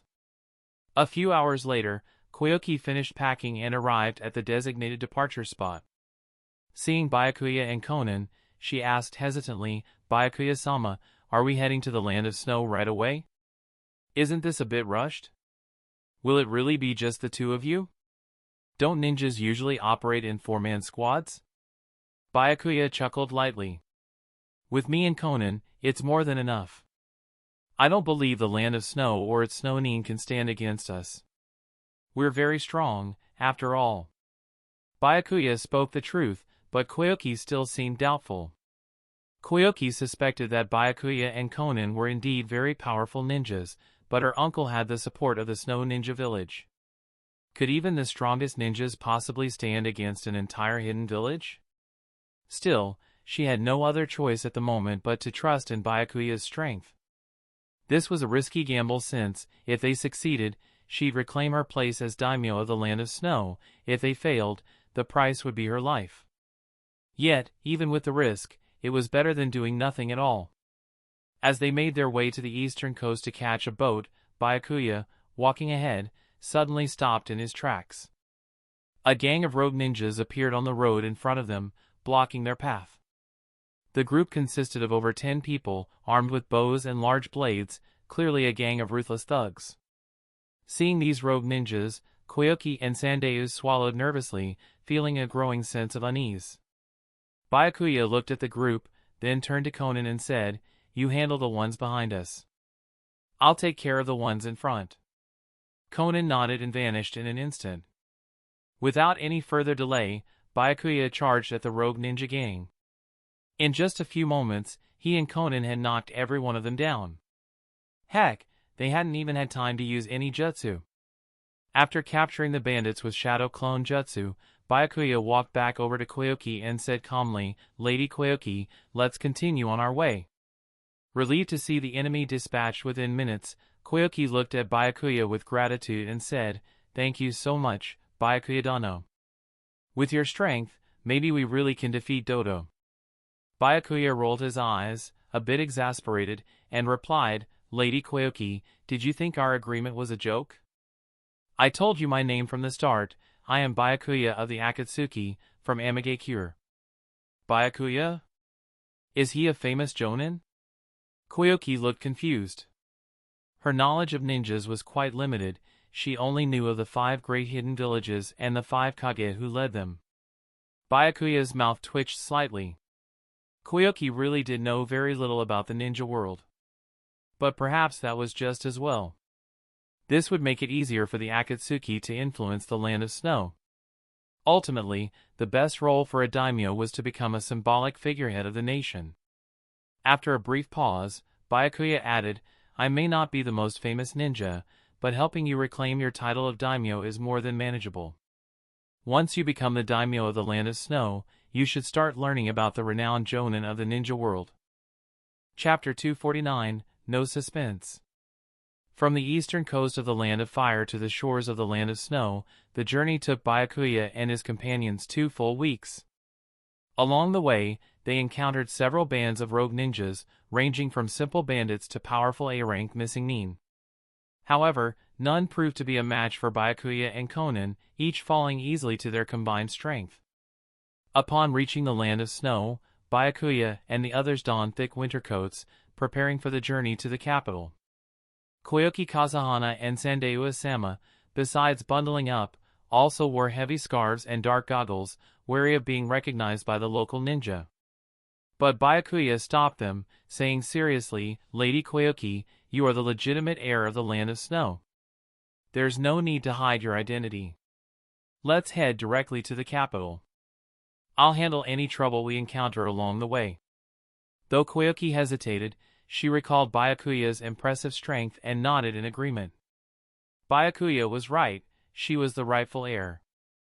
Announcing her return to the Land of Snow would rally her father's old allies and the support of the people. As they arrived at the port, she observed the lives of the residents, noting how much worse things seemed compared to when she had escaped years ago. This convinced her further that Dodo's rule was oppressive. How could a man who had murdered his own brother rule fairly? With Byakuya's help, Koyoki resolved to defeat Doto and claim her place as the new daimyo. A few hours later. "People of the Land of Snow, I am Koyoki Kazahana, daughter of Sosetsu Kazahana. I have returned to." In the square by the port, Koyoki held up a symbol of her heritage and loudly proclaimed herself as the daughter of Sosetsu, vowing to overthrow Dodo's rule. The crowd looked on, expressions full of doubt. They remembered that Sosetsu's daughter, Koyoki, had supposedly died years ago, confirmed by Dodo himself. And even if she were alive, what could this girl do? Could she really reverse Dodo's policies and change their lives? How could a teenage girl possibly wield power? Seeing the doubtful faces, Koyoki's expression dimmed, and she held out her family emblem once more, signaling Sandayu to step up beside her. Among the crowd, many recognized Sandayu, including merchants and local elites who had previously dealt with him. Sandayu's appearance was almost enough to prove that the girl was indeed the rightful heir, Sosetsu's daughter.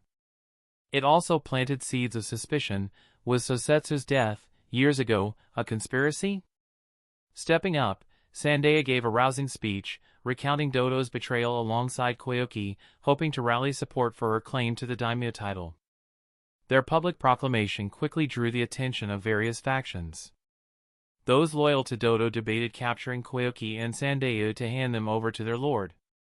Meanwhile, Dodo's opponents pondered whether to ally with Koyoki, hoping to gain favor if she reclaimed power. Others were simply bystanders, content to watch as long as the chaos didn't affect them. Whether Doto or another member of the Fubuki family ruled made little difference to them. In the crowd, several ninja bearing the Snow Village, Yukigekure, forehead protector watched Koyoki and Sandayu intently. 7 or 8 years ago, they had taken part in Doto's plot to kill Sosetsu, helping solidify the Snow Village as the only ninja village in the land. And Snow Village is also called Yukigekure, but I will use English names since many don't recognize the Japanese name. With such deep-rooted ties, they felt compelled to act, no matter who Koyoki truly was. Their orders were clear: make sure Koyoki and Sandayu disappear from the public eye, permanently. The Snow Ninja held off on attacking Koyoki and Sandayu, wary of the possibility that they might be under the protection of skilled ninja. If there were no ninja with them, it would be unlikely that they'd dare return to the land of snow, as fighting without proper intelligence was a huge risk in their line of work. As the crowd in the square grew larger, the Snow Ninja exchanged glances and decided to withdraw. Rather than risking a confrontation with Koyoki and her unknown allies, it made more sense to report the situation to Lord Doto and let him dispatch reinforcements. After running a short distance down the road, they suddenly stopped, sensing something from around a nearby corner. Turning, they found Byakuya and Konan calmly blocking their path. Byakuya spoke in a low voice, "Sorry, gentlemen, but we can't let you go back and alert anyone. We have a job to complete for Lady Koyoki." The Snow Ninja exchanged uneasy looks and immediately launched an attack. After creating enough distance, they activated their chakra armor, which boosted their chakra levels considerably. They began to form hand signs, muttering lowly. Ice Release, Ice Pillar. Ice Release, Snowflake Technique. Upon completing their jutsu, ice pillars shot up from the previously smooth ground, and snowflake-shaped shuriken began to solidify, hurtling toward Byakuya and Konan. Effortlessly, Byakuya and Konan took to the air, evading the ice techniques by flying high above. Seeing their airborne opponents, the Snow Ninja's expressions shifted from smug confidence to deep concern. Flight was no ordinary ability, as only highly skilled ninjas, usually at the elite Jonin level or higher, could fly. Their squad captain, Nadar Roga, gritted his teeth and activated his chakra armor to ascend as well. Forming hand signs, he shouted, "Ice Release, Shuriken Technique." In an instant, countless ice shuriken took shape and launched toward Byakuya. But Byakuya didn't bother dodging. The ice shuriken passed harmlessly through him, and a moment later, he reappeared behind Nadar, landing a powerful punch to his stomach. The blow was so forceful that it incapacitated Nadar instantly. After subduing the Jonin-level captain, the rest of the Snow Ninja surrendered under Konan's relentless barrage of explosive tags. Given the overwhelming power difference, there had been no contest at all. Byakuya seized Nadar's collar and leaned close, whispering, "Your ice release is impressive, but it's clear you're just using the environment here to mimic true ice release. It's not an actual ice-style Kekkei Jinkai." Chapter 250, Dominant Suppression. When Byakuya saw the Snow Ninja captain use ice release, he initially thought that the Yuki clan from Kirigakure, who possessed the true ice release Kekkei Jinkai, might have fled here to escape Obito's persecution and joined the Snow Ninja village. However, after defeating the captain, Byakuya realized that these Snow Ninja weren't from the Yuki clan. Their ice release techniques relied on the frigid climate of the land of snow and the amplification from their chakra armor, which made sense. If they had true ice release, they would certainly be stronger than mere special Jonin. Hearing Byakuya muttering to himself, the Snow Ninja captain looked at him sharply and asked, "Who exactly are you? Lady Koyoki couldn't possibly afford to hire a powerful ninja like you." Nadar Roga, the Snow Ninja captain, wasn't a fool. After suffering such a quick defeat at Byakuya's hands, he immediately grasped the overwhelming gap between their power levels. But it baffled him why ninja of this caliber would aid Koyoki. Snow Ninja Village held little value for such individuals. Realizing something, Nadar glanced down at his own chakra armor, a potential clue to his opponent's interest. However, Byakuya didn't give him a chance to speculate further. He activated a Jinjutsu, quickly extracting information about the Snow Ninja Village and its chakra armor from Nadar's mind. The interrogation revealed that Snow Ninja Village was a small, weak village with only around 100 ninja, but they had poured all their resources into developing chakra armor. This armor could boost the user's speed, strength, and chakra capacity to a certain extent. After stripping Nadar of his chakra armor, Byakuya tried it on himself. However, given Byakuya's vast chakra reserves, the armor's effects were trivial. It couldn't even match a basic jutsu he could perform effortlessly. However, Byakuya had other plans for the chakra armor. It could be valuable for his Akatsuki underlings.